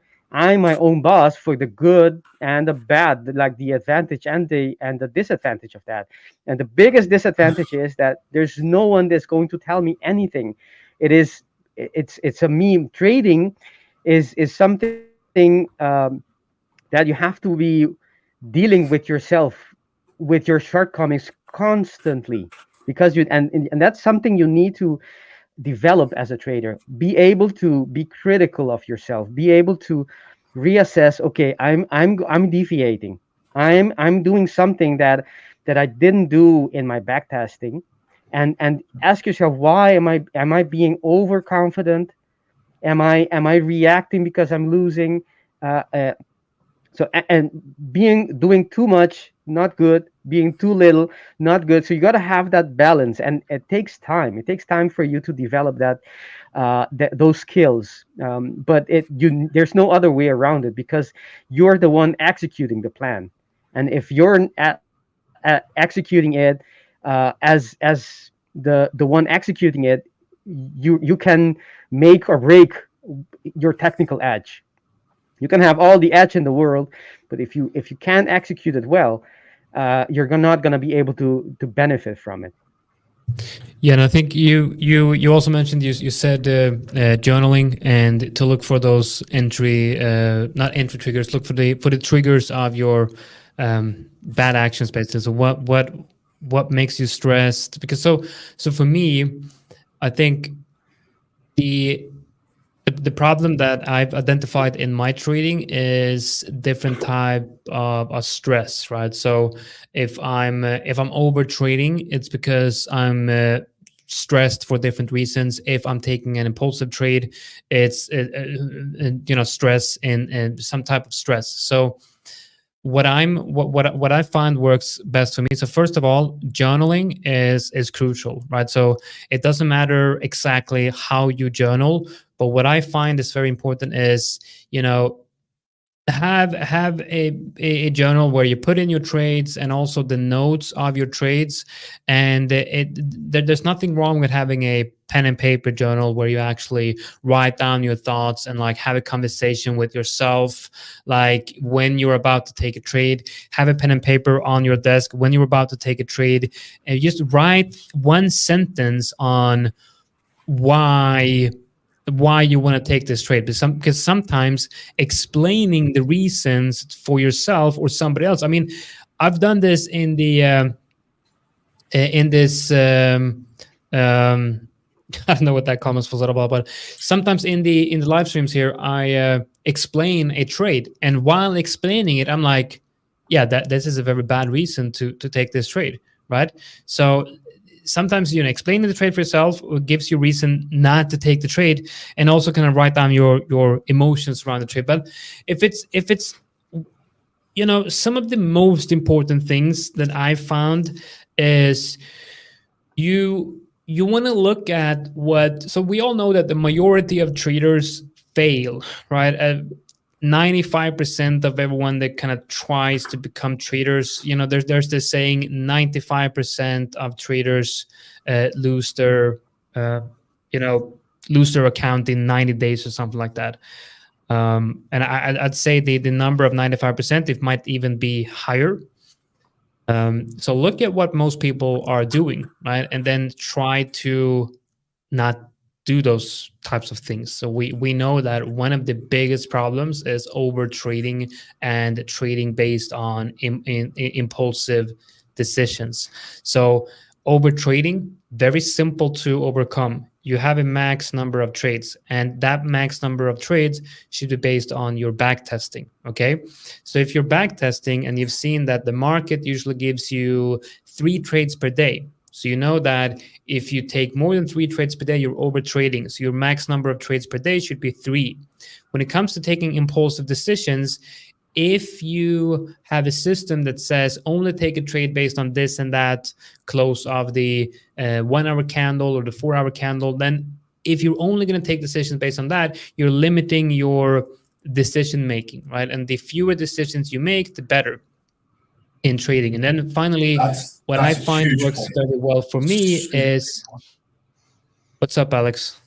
No, I was saying that's a huge point around the decisions. Like, you've only got so many, because decisions actually, they're emotional burdens in a way. When you make a decision, especially when you're trading, it really takes it out of you emotionally. So let's say you've got 10, like you're a person that can make 10 big decisions. Some people can make more, some people can make less. It depends on you. But every decision that you make and you waste that decision, by the time you get to the end of the day and you've already wasted, to make a decision then is actually, you're losing that effectiveness. So that's why being really careful of what you make as a decision is super important in trading. Like, people underestimate. I can't remember who it was, but I think it was Steve Jobs said.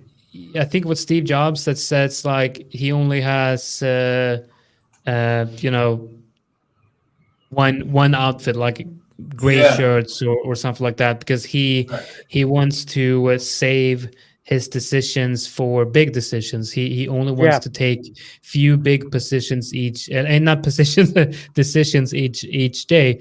And when I heard that, it's like, wait a minute. So you mean that decisions is like almost like discipline, right? You can't be disciplined every hour of the day, and you have a certain amount of decisions you can make in a day, and after that the decisions just become based on emotions and impulse. So I think that makes perfect sense, and that goes hand in hand with the number of trades.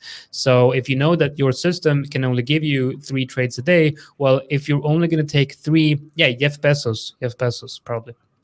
No, I think it was was it Jeff Bezos? It's called decision fatigue, right? Exactly. The more decisions you take, the less effective you're going to be with your decisions. And you can also see it as mental capital. The same way we have capital, you can put in the market, use your capital. You mentally also have a mental capital. So when you go through, that's why you need to be aware of this, where you're in front of the chart, having the trade open, it drains you.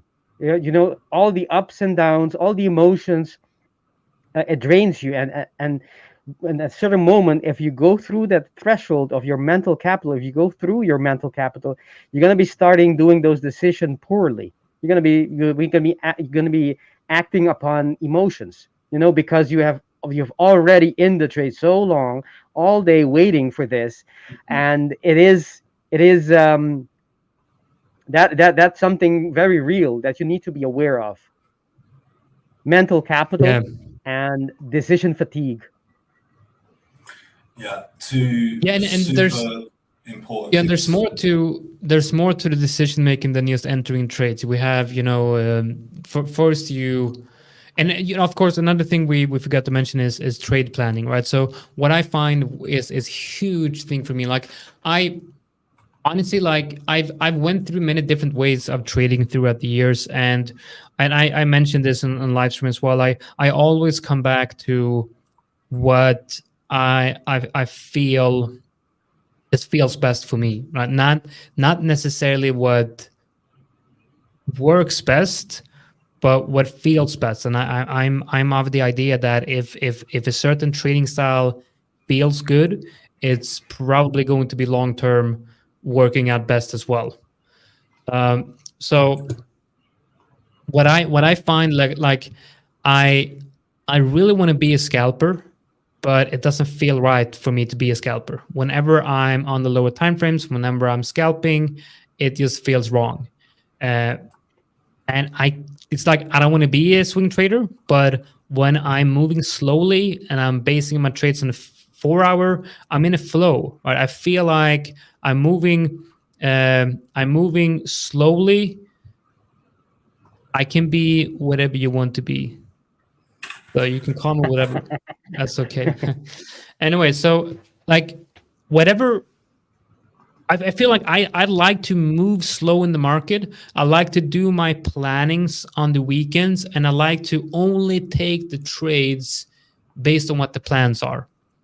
And that means that,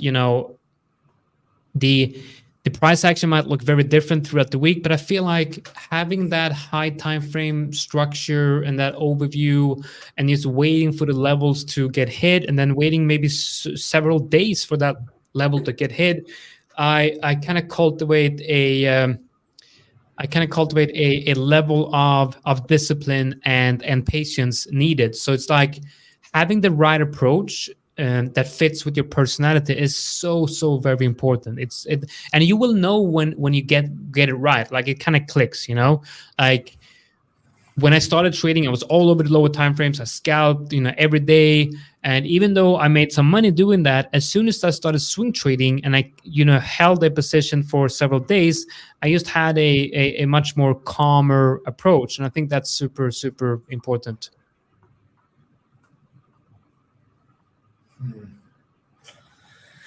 I just saw something. Double check if you've got a VPS, mate, or something like that, mate, because I don't know why that would be happening. Maybe you've got some latency, internet slow, stuff like that. Check those things out. And if not, open up a support ticket. Let's have a look. Based on the unbiased advice, you can enter. Okay.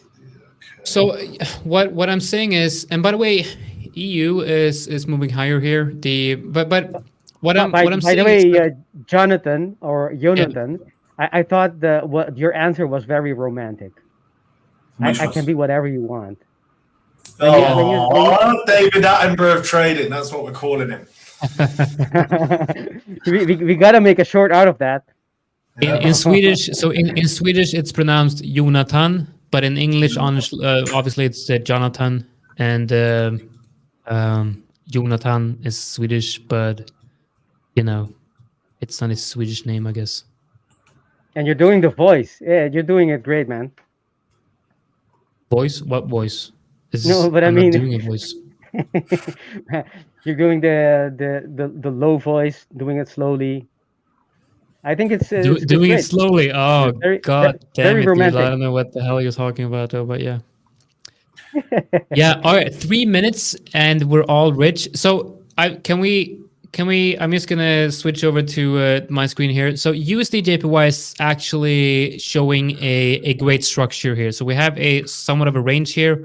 We have a break and retest of the range EQ right here. So we got the middle of the range here, the range EQ, and then we also went out and looked at the weekly. So all the way back in October 2022, we had that high. We're reaching these highs right now, and it's a major level. So if we get a breakout here, I would be looking for a break and retest to take this higher. Now, I don't think we're going to get a breakout, and if we do get a breakout, we need to get confirmation on the higher time frames, obviously, because it's a high time frame level. But you can already see on the daily that it's really looking good. This is the highest daily close in a while. So USD JPY looks very strong here, especially if we get that breakout. EU is, I don't know, like the news might come out now and for some reason we might have very bearish reaction, I don't know, but to me right now, if we continue higher here on EU, and especially if we get this type of structure, I would go back to looking at this from a range perspective. And if we look at the daily, it's a big range right here. So I want to find out where's the mid zone of this range. Let's see if this level is the range lows, then where is the range highs? And I would say it's probably around here. And I would be viewing this as a deviation below the range lows and this as a deviation above the range high. But this is like the average range that we're trading in right now, and this would then be the range EQ. So I would actually be looking for a long trade up to that level if we can break the structure on the 4 hour. And honestly, something that would be very good is a W on the 4 hour. And I'm going to show you why. So keep this in mind.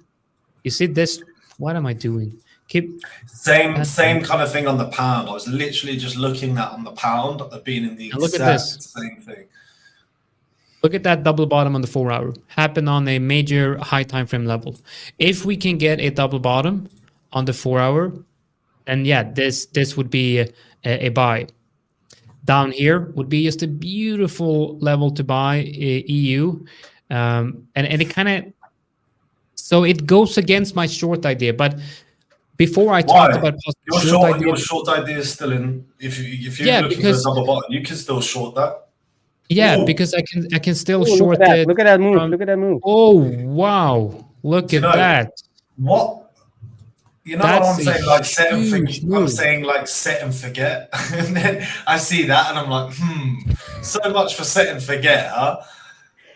I was gonna remember Alex before I asked you if you had pulled your trade. I think we can all say yes to this question, right? Wow, look at that. Holy god damn it. I was going to show you something, Alex, on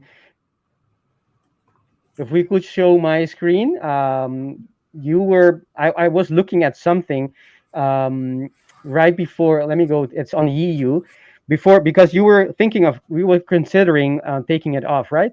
And I was looking for information or indication in PA that the expansion of the range will be on the upside. Remember, that's what we were talking about. We have the expansion coming up, but we don't know which side it is going to be.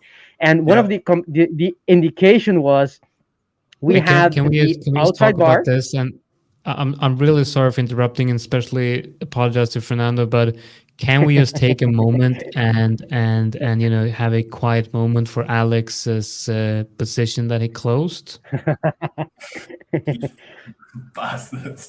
This would be insanely goddamn profitable. Look, 1.5 hour today. I'm happy. I am happy, and secretly I am pretty annoyed that I didn't stick with my set and forget. But this is what happens. Look at that! Look at the gold trade I talked about. Look at that. I literally, gold actually was showing gold, while you guys were talking, gold actually, I was looking at that and I put long, and look at its just formation. You see, obviously that like cup, that cup, they used to call it the cup and saucer in crypto. I don't know if that's like an actual TA of saying it, but just like this rounded bottom and just, just like holding this area and then coming up, holding the EMAs and this kind of like pin here. I was just like, it really does look good long. Now, let's have the US 30 as well. So, yeah, guys. There you go. So we missed out a couple of opportunities, I guess. But nobody knows with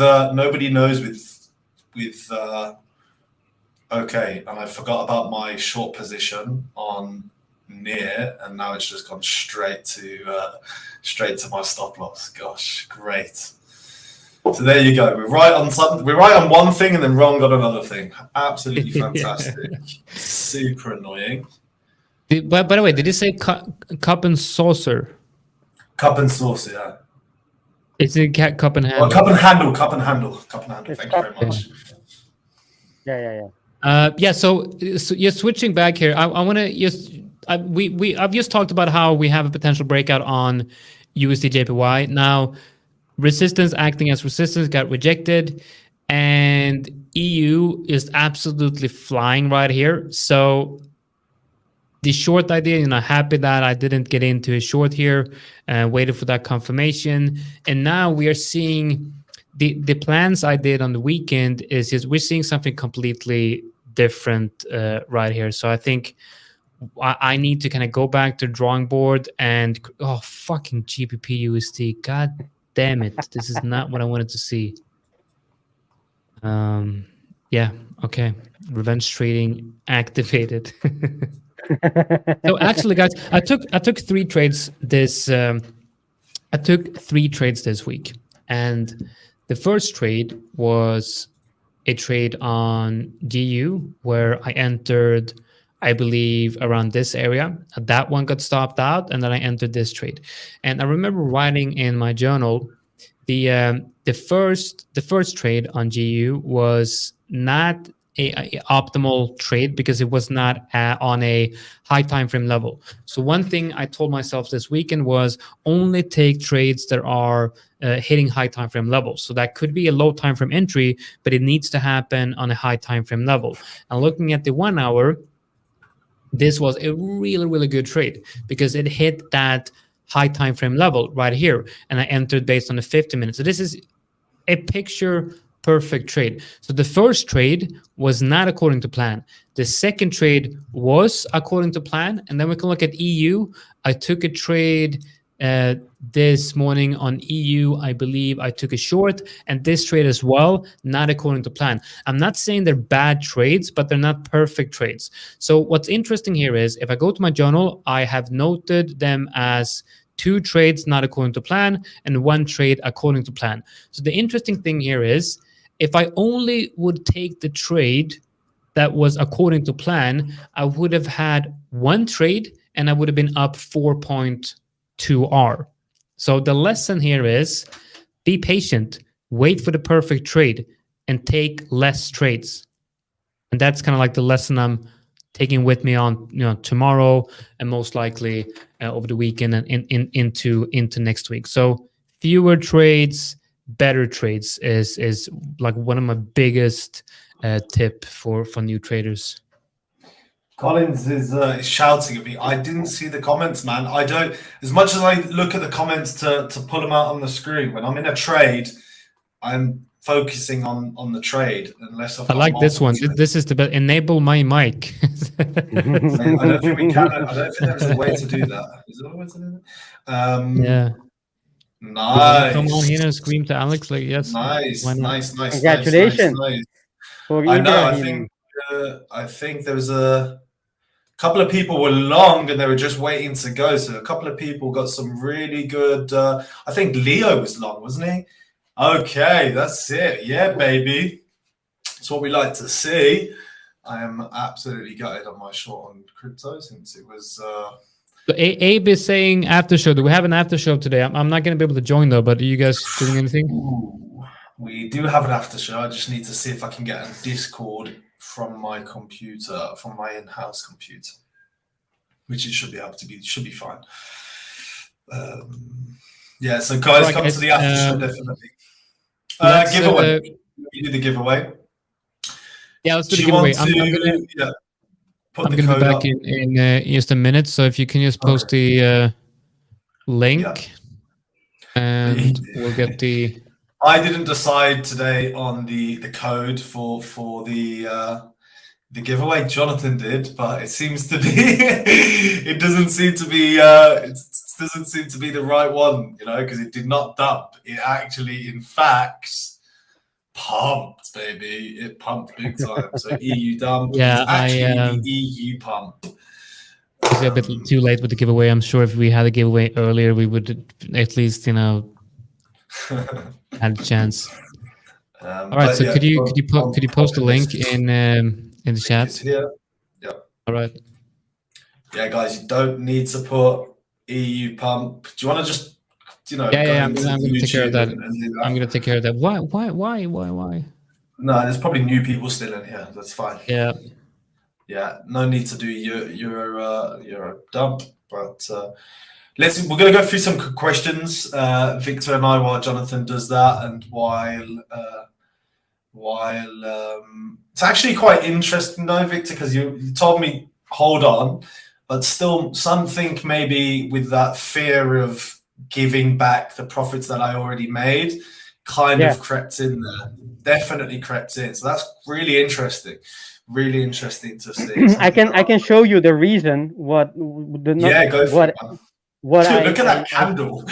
What kind of candle is that? Like, it's like some god candle. That is the god candle right there. This is what I was seeing. This is the narrative of the market from my perspective.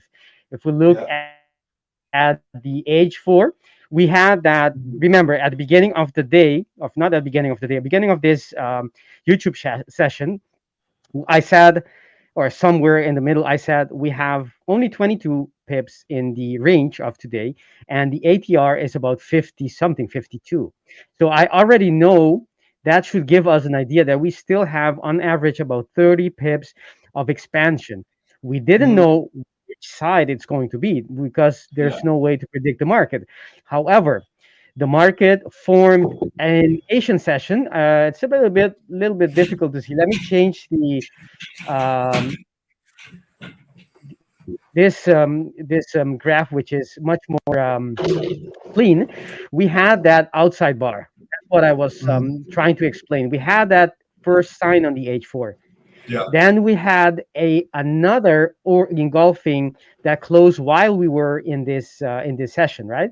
So that's another sign of the H4 telling us that the likelihood that the expansion is going to come on on the upside is higher, at least based on the price action. We don't know what the news will be, but you can the market is telling us by reading its price action that it wants to go up, right? That's one Mm, thing.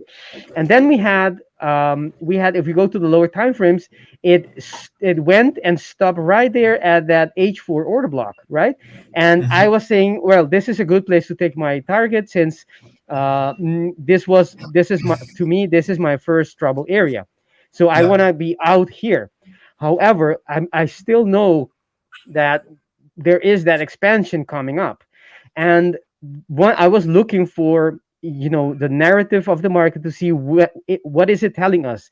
And while we were still penetrating this H4 at the beginning, we were penetrating it.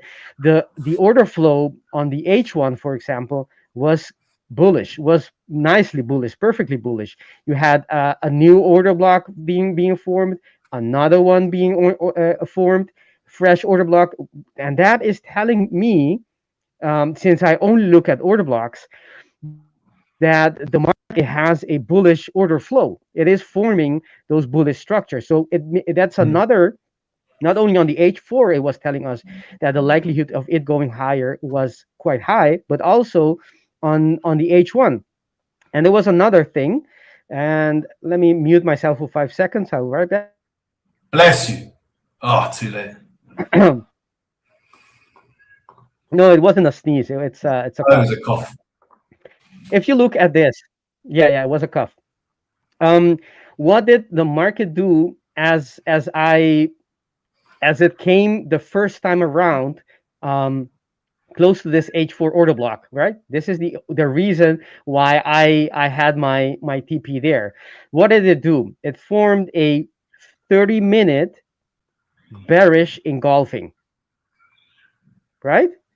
Hmm. That's the 30-minute bearish engulfing. All right. And what when right at that moment where you were considering pulling the trade, I told you I have an indication that might be a reason for you to keep it open. And the Mm, indication was that while the market formed a 30-minute bearish structure, at that moment it was it was like 3 minutes before this candle closed, it was closing, it was invalidating that bearish structure. To me, mhm, that means like a reason it is still bullish, even though there is this H4. It is still the H4, the H1, and the H3. Even though it formed bearish structure, it is invalidating, it's breaking it. That's another bullish um, uh, indication. And if I had, let's say I had my TP much further away, I didn't because this was my FTA. But if I had, and I was, I wanted to, I need to evaluate, do I leave it open or not?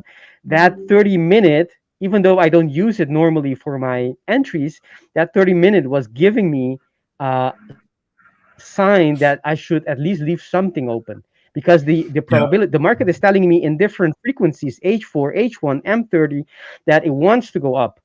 And well, it doesn't always come out, but PA was already telling us or giving us signs, and that was what I was trying to um, tell you. But of course, this is now with hindsight, and It already happened. I'm just gonna change the camera just for 2 seconds because I want to get a clip of this just for a tweet, not for a tweet, for a short that I'm going to get Kit to do. So Kit, if you're watching this is the short that you're going to do. There you go, and then you can just clip. You can clip all of this because earlier we were going through it, I was just messing around, and it's funny how that news just busted up and did all of that. So there you go. Another thing I want to add with everything that you're saying, it's funny because even though I also projected that push up and I was looking for that push, something with me today was just like, you know what? Nah, that's enough. You know, I'm gonna take off, and that's an interesting kind of fear. You know, I don't want to give back what I've already gotten, and those are the things where I say the thermostat. That's the thermostat in me as well. I've got to a point where I made 0.7 R today, so I'm like, okay, like, do I want to push it? And that's my thermostat telling me, okay, no, I'm just gonna, go back and deviate to what I'm used to, which is, closing the trade early and going through those bad habits and stuff. So there you go, guys. That literally is, you had that live of me having a little bit of a black, what they call a black spot, not a black spot, a blind spot in my trading. You saw that live with me. Yeah. I've got another thing.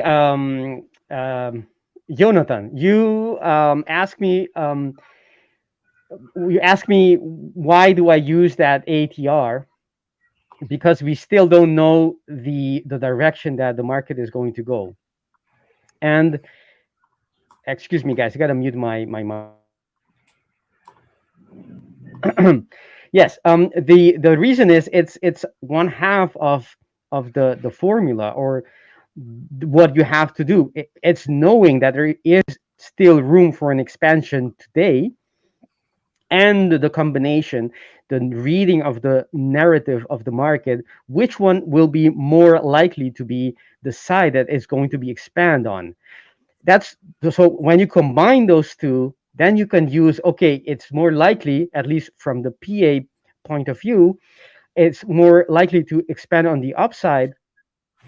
And then the ATR will help you to put your target. And I will show you exactly why I like using the ATR so much.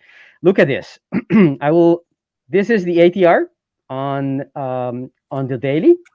And if you look below, you will see the value it has on the previous candle, right?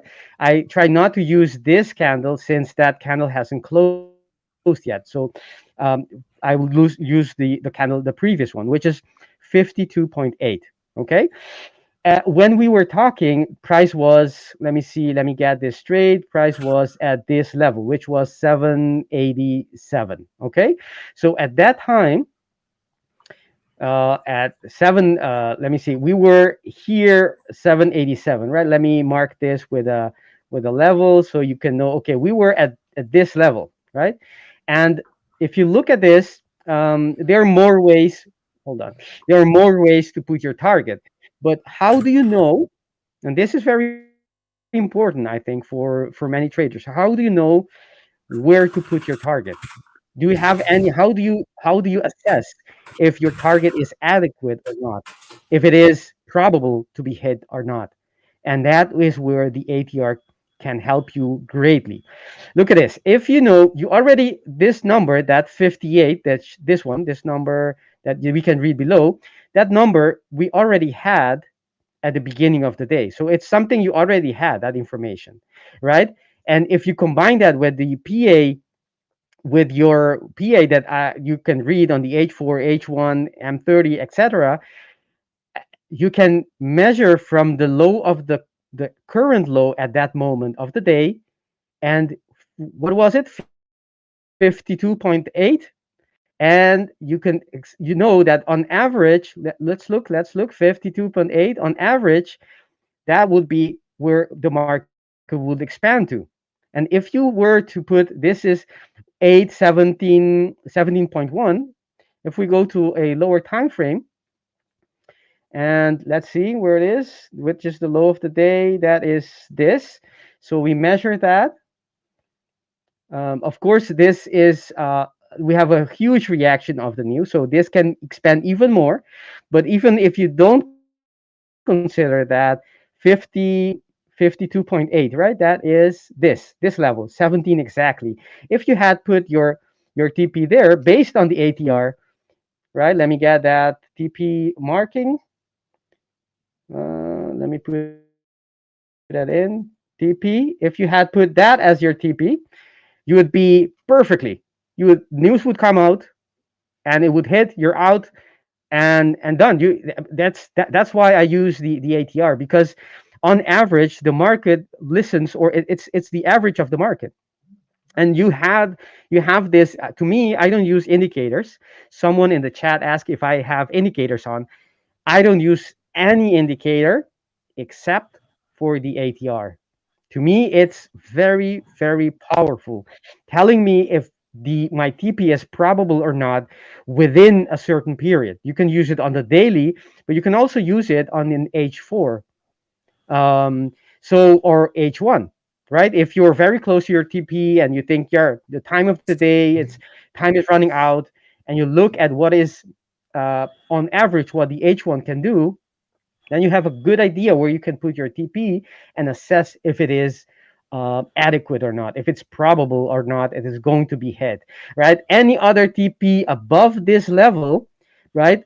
Without considering, of course, there is news today, without considering, because on news days it can expand beyond 100% the ATR. But any targets above here, you can have them, but you have to know that they're not very likely to be hit today.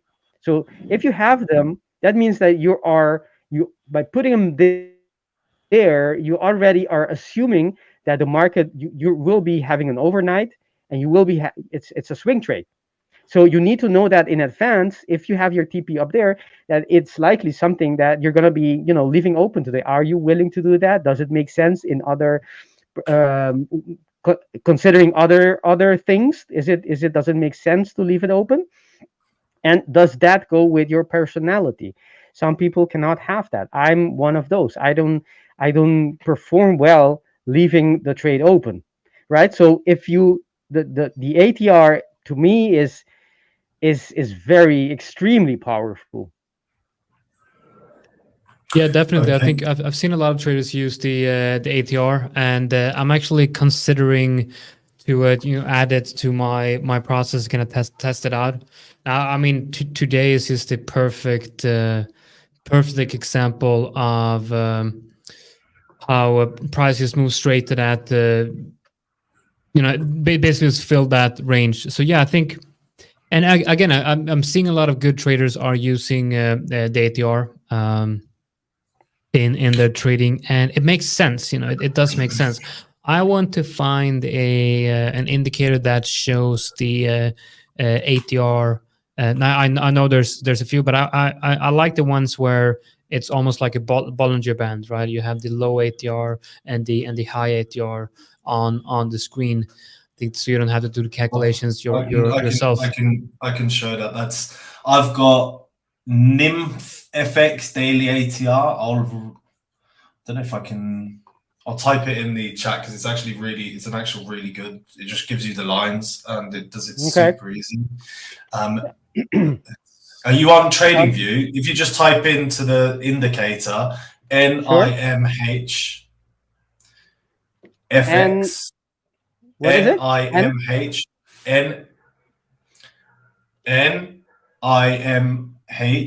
FX daily.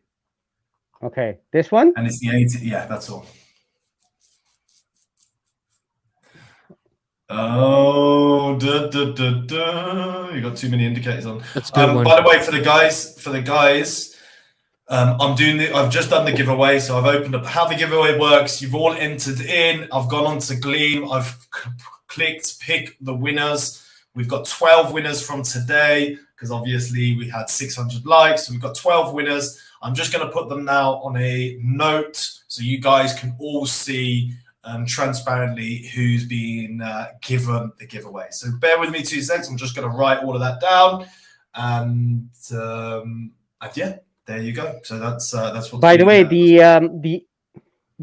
I have someone ask in the chat, what is my my ATR value, because you can set how many bars in the past it calculates the average on, and I have mine at 14, but that doesn't mean that is any more correct than 20 or 10. You have to find whatever value makes sense for your trading. It's some I have it at 14, but maybe 10 makes better. Makes it better. Me, and the other thing is, you have to take it with, it's an average, so you have to take it with a little bit of salt. I mean, it's not going to be necessarily exactly there. It just gives you an idea of what you could expect. It can be 110%, 95% another day, the average trading range, but it gives you objectively a probable range that it could be reaching today, right? It doesn't have to be going there exactly there. All right, guys. I think I don't really have. I mean, I'm just staring at my GU trade gone wrong here, and I don't really have. I think we have much else to add here today. We've covered a lot of interesting things here. A lot of interesting. Give me 2 seconds, mate, while I just put all of it before. I don't want to close it before everybody's seeing who actually won. Because I want to put this on the screen just for oh shit, what have I done? I've just Someone in the chat asked, why am I wearing a mask? And I've seen that question. Are you sure you want to tell them about that? Well, are you sure you want to tell them about that? I'm not sure. I'm not sure, but perhaps I should, give them a little tip. The thing is, my mask is the source of my edge. Ah, I love it. Yep. Right. So if I take off my mask, I'm gonna be having losing streaks, right? So you gotta know your edge, right? That's my edge. Yeah. Some people have mental edge, some people have technical edge. Victor have mask edge. Yes. It's very unique. It's a very unique way of trading. Okay. I'm just gonna pop this on the screen. Let's hope. Okay, I've made the decision. I'm just gonna stop. I'm still gonna stop day trading crypto. That's it. There's no, you don't want to trying to day trade crypto. It is like I've gone back to the old times where I remember where day trade crypto's hard. I'm just going to stick to day trading Forex. I'm clearly much better at day trading Forex than I am at crypto. And I'm just going to, got wrecked again. So someone is asking, you didn't stream on Monday. Can we expect a session tomorrow? No, unfortunately not. In the future, maybe. In the future, yes, very possible. I mean, the plan is to expand these live streams, but we are going to be back next week on Monday.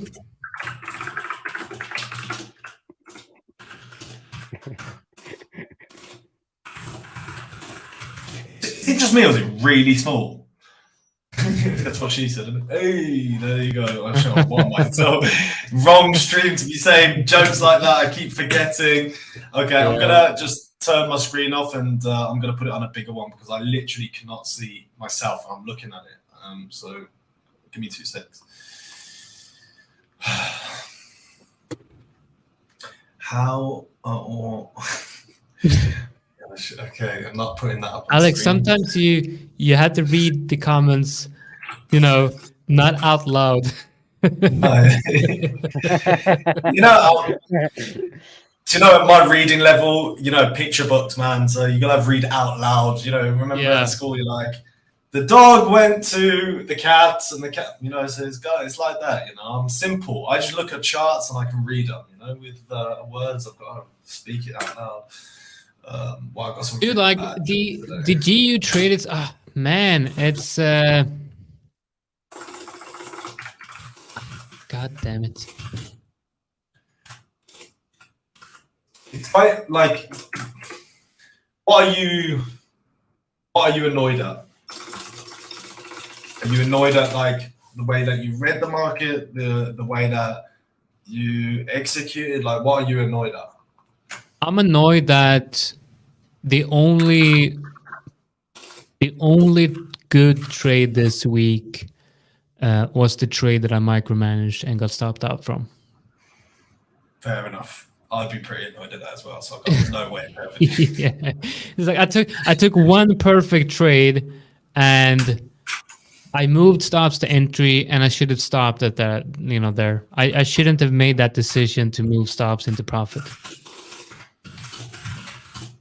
If I only took that trade and I followed the plan, I would have been up over 4R this week instead of being down like 1R.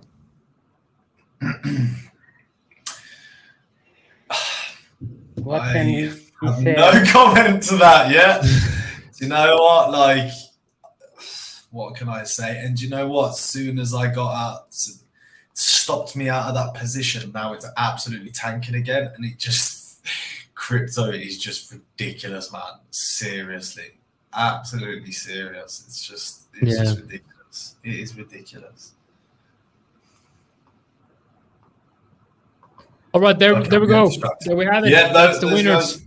Those are the winners. You're going to get an email from me. For everybody that is in the Discord server, we are doing an after party. We're probably going to take some more trades, depending if we see anything, or we're just going to, talk and mess around for a little bit before we go. But we after party in the Discord. I'm going to be there listening, guys, dancing please. in the background. Yes, you are all invited to our Discord server. So if you don't want to miss the fun, please join. It is fun. It is very fun, actually. Oh yeah, it's very fun. Free. We got everyone who joins gets a free mask. There you go. It's a free edge. You all get free edge. No. All right, guys. Thanks for joining the live streams here this week. Next week we're going to be doing it all over again, and that's we're gonna see if we can get some nice guests on for next week, and I'm thinking that we might want to do like break down a. No, you don't have to wear pants. That's okay. You can join without pants. That's optional. You do. Yeah, it's optional. Pants are optional. So yeah, you can. So next week, I'm thinking we want to break down a trading system. Like we want to do a deep dive into Victor's trading system maybe one day, and then a deep dive into my trading system one day, and see if we can, actually give you some educational value here that you can use in your own trading. Small you're missing me. What about me? What about me? What about my system? Huh? Of course, man. I know a lot of people want. that to break that down. No, it's all right. I'm gonna keep the secrets to myself. How do they join Discord? You have to go into your the hub on the 5ers website. Before you do that, if you want to join the Discord, I'm gonna leave my Bitcoin address at the end of this thing, and you just send 0.5 Bitcoin over there, and we'll let you in. Yeah, that's what we're gonna do. Sure. Unless you have a funded account or an active challenge, then it's free. And honestly, it's probably going to be more. It's going to be cheaper to buy a Bootcamp account though, than to send Alex in a Bitcoin. Don't do that. Don't send Alex in a Bitcoin. Yeah, and you do not want to see my crypto trading strategy, because it is absolutely pants. It is doing rubbish. So you don't want to see that. No, it's really difficult to be trading the way we're trading in crypto. Crypto's just all over the place on lower time frames. Yeah, so the way I trade on FX is the way that I trade crypto on as well, and it really does not work. Yeah. All right, guys, that's it for today's live stream. We will see you next week, and hope you guys are gonna have a great weekend. It's only Wednesday, but it's we'll see you on Monday. All right, take care, guys. Bye, guys. Bye-bye. Hi guys, so thank you very much for watching the video. Now make sure you like and subscribe, and most of all, go into the YouTube and check our other content that we provide here at The 5ers.